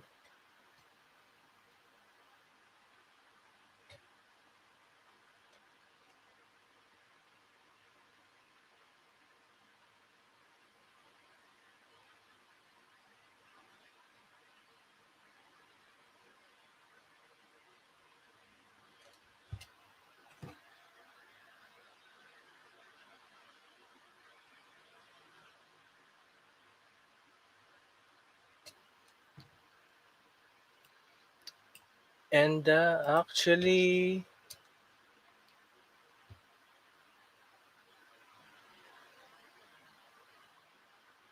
this is the end shot that I planned in my that I have planned in mind.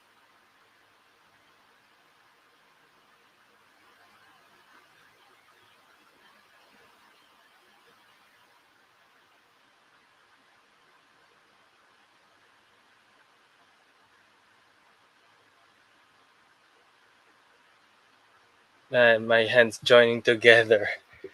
There was a clip that I had planned for that. Well, not a clip, but a camera transition. But in any case, I'm ready to one last thing. On this part here, when I first showed up, let me just add the text, which is the T.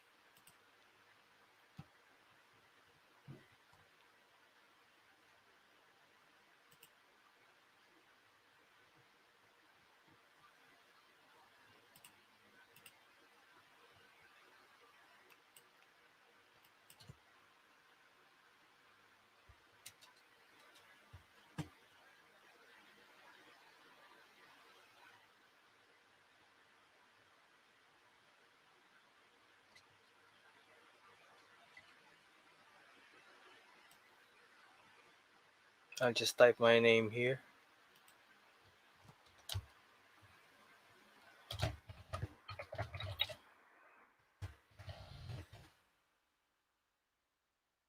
Oh, it auto save.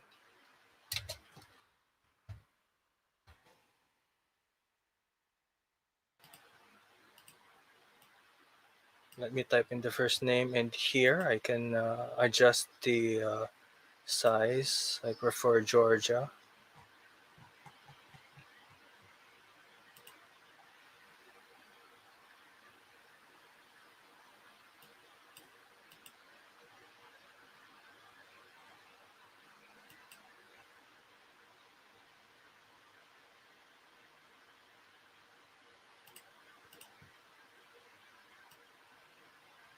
Okay, let me just make that smaller for a bit.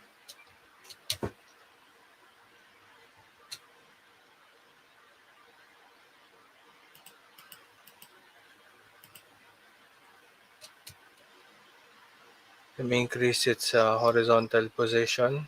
Move that a bit to the middle.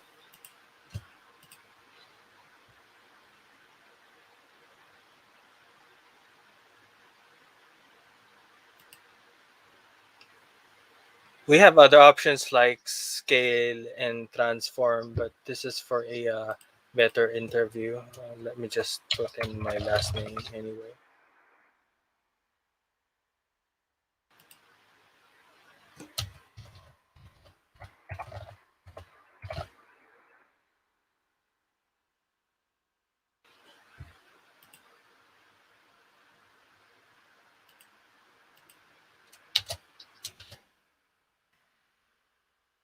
And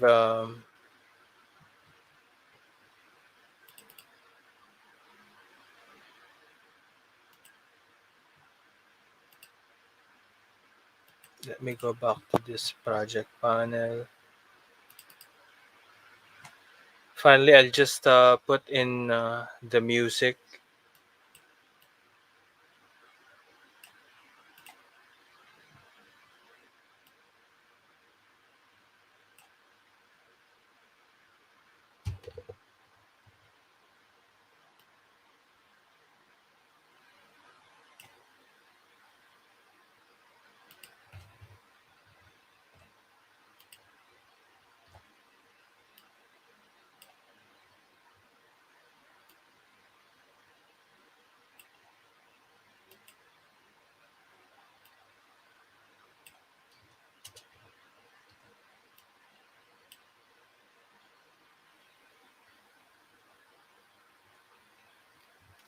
With regards to the, if you look at these lines, these are all actually the volume, which you can use the mouse to slide them up and down. When you're playing, let's just make sure it doesn't, if you look at the pointer, there's green, it becomes yellow. Let's just make sure it never reaches red. That is not a good thing. And generally, with music tracks, we don't want them to overpower your sound whenever you're doing an interview. So let me just adjust it accordingly. Although, of course, at the start, there's music, so it's ideal that that's actually loud, and for that to just soften once the voice comes in, which are these waves. They're both on the audio track, which we can select the pen tool here, and I'll place markers right aligned where the voice comes in. Then hit V. Then I'll raise it so that once the music comes in, it's loud. And then once I start speaking, which is indicated by the waves, it's it's faint. Same thing with the sound of the, in this case, the voice.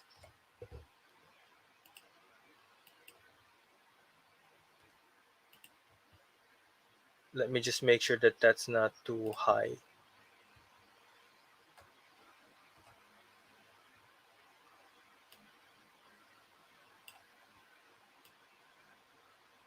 It is too high. So and let me play it from here.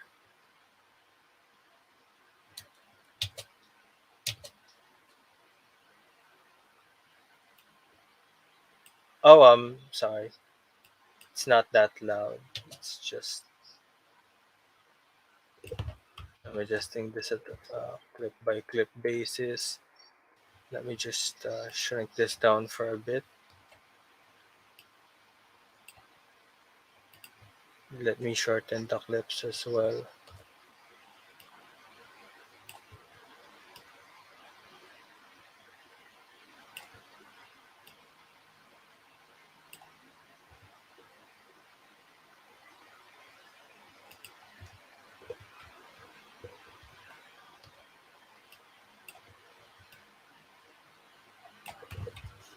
Control C. I'm going to apply it here. Paste attributes. Okay. So they're all uniform. Their volume is uniform. As you can see, it doesn't really reach the red mark. Okay, so I basically discussed everything for basic editing. Sorry about the technical difficulties, but I one last thing to discuss is the exporting of files.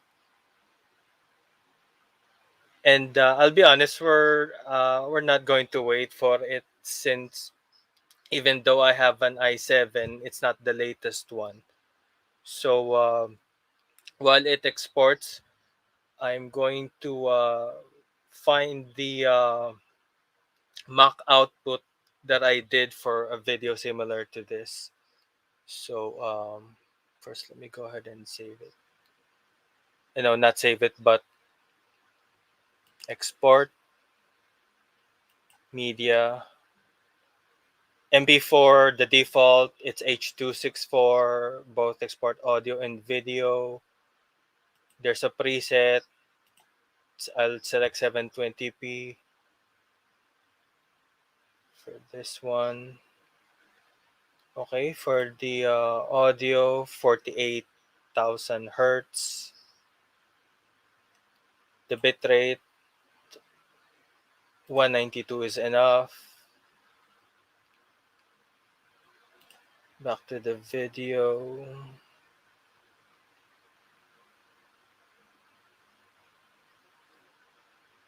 Yes, for the target bitrate, typically for 720p, even 1.5 is enough.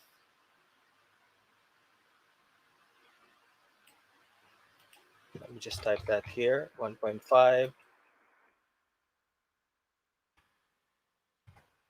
1.0, 1.5. And then once I'm done, I will click on export.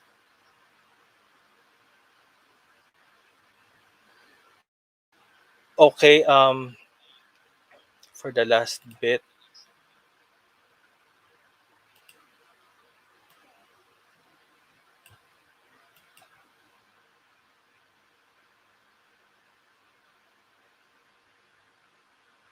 this is actually what the finished product is supposed to look like.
Thank you. That would be it for me.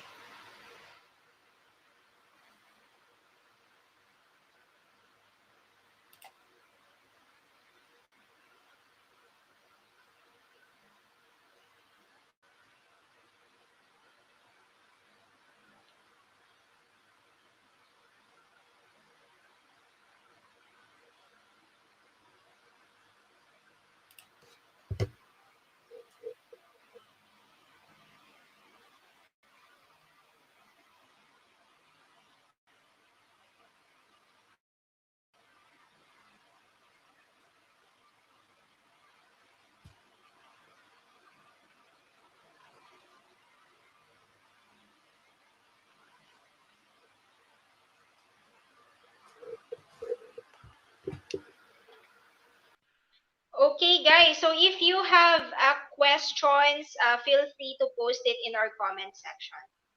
Okay. Hi, Sir Raymond. Okay, thanks everyone for joining. And don't you worry, we'll be sharing the condensed video for this course. Bye, everyone, and have a wonderful weekend.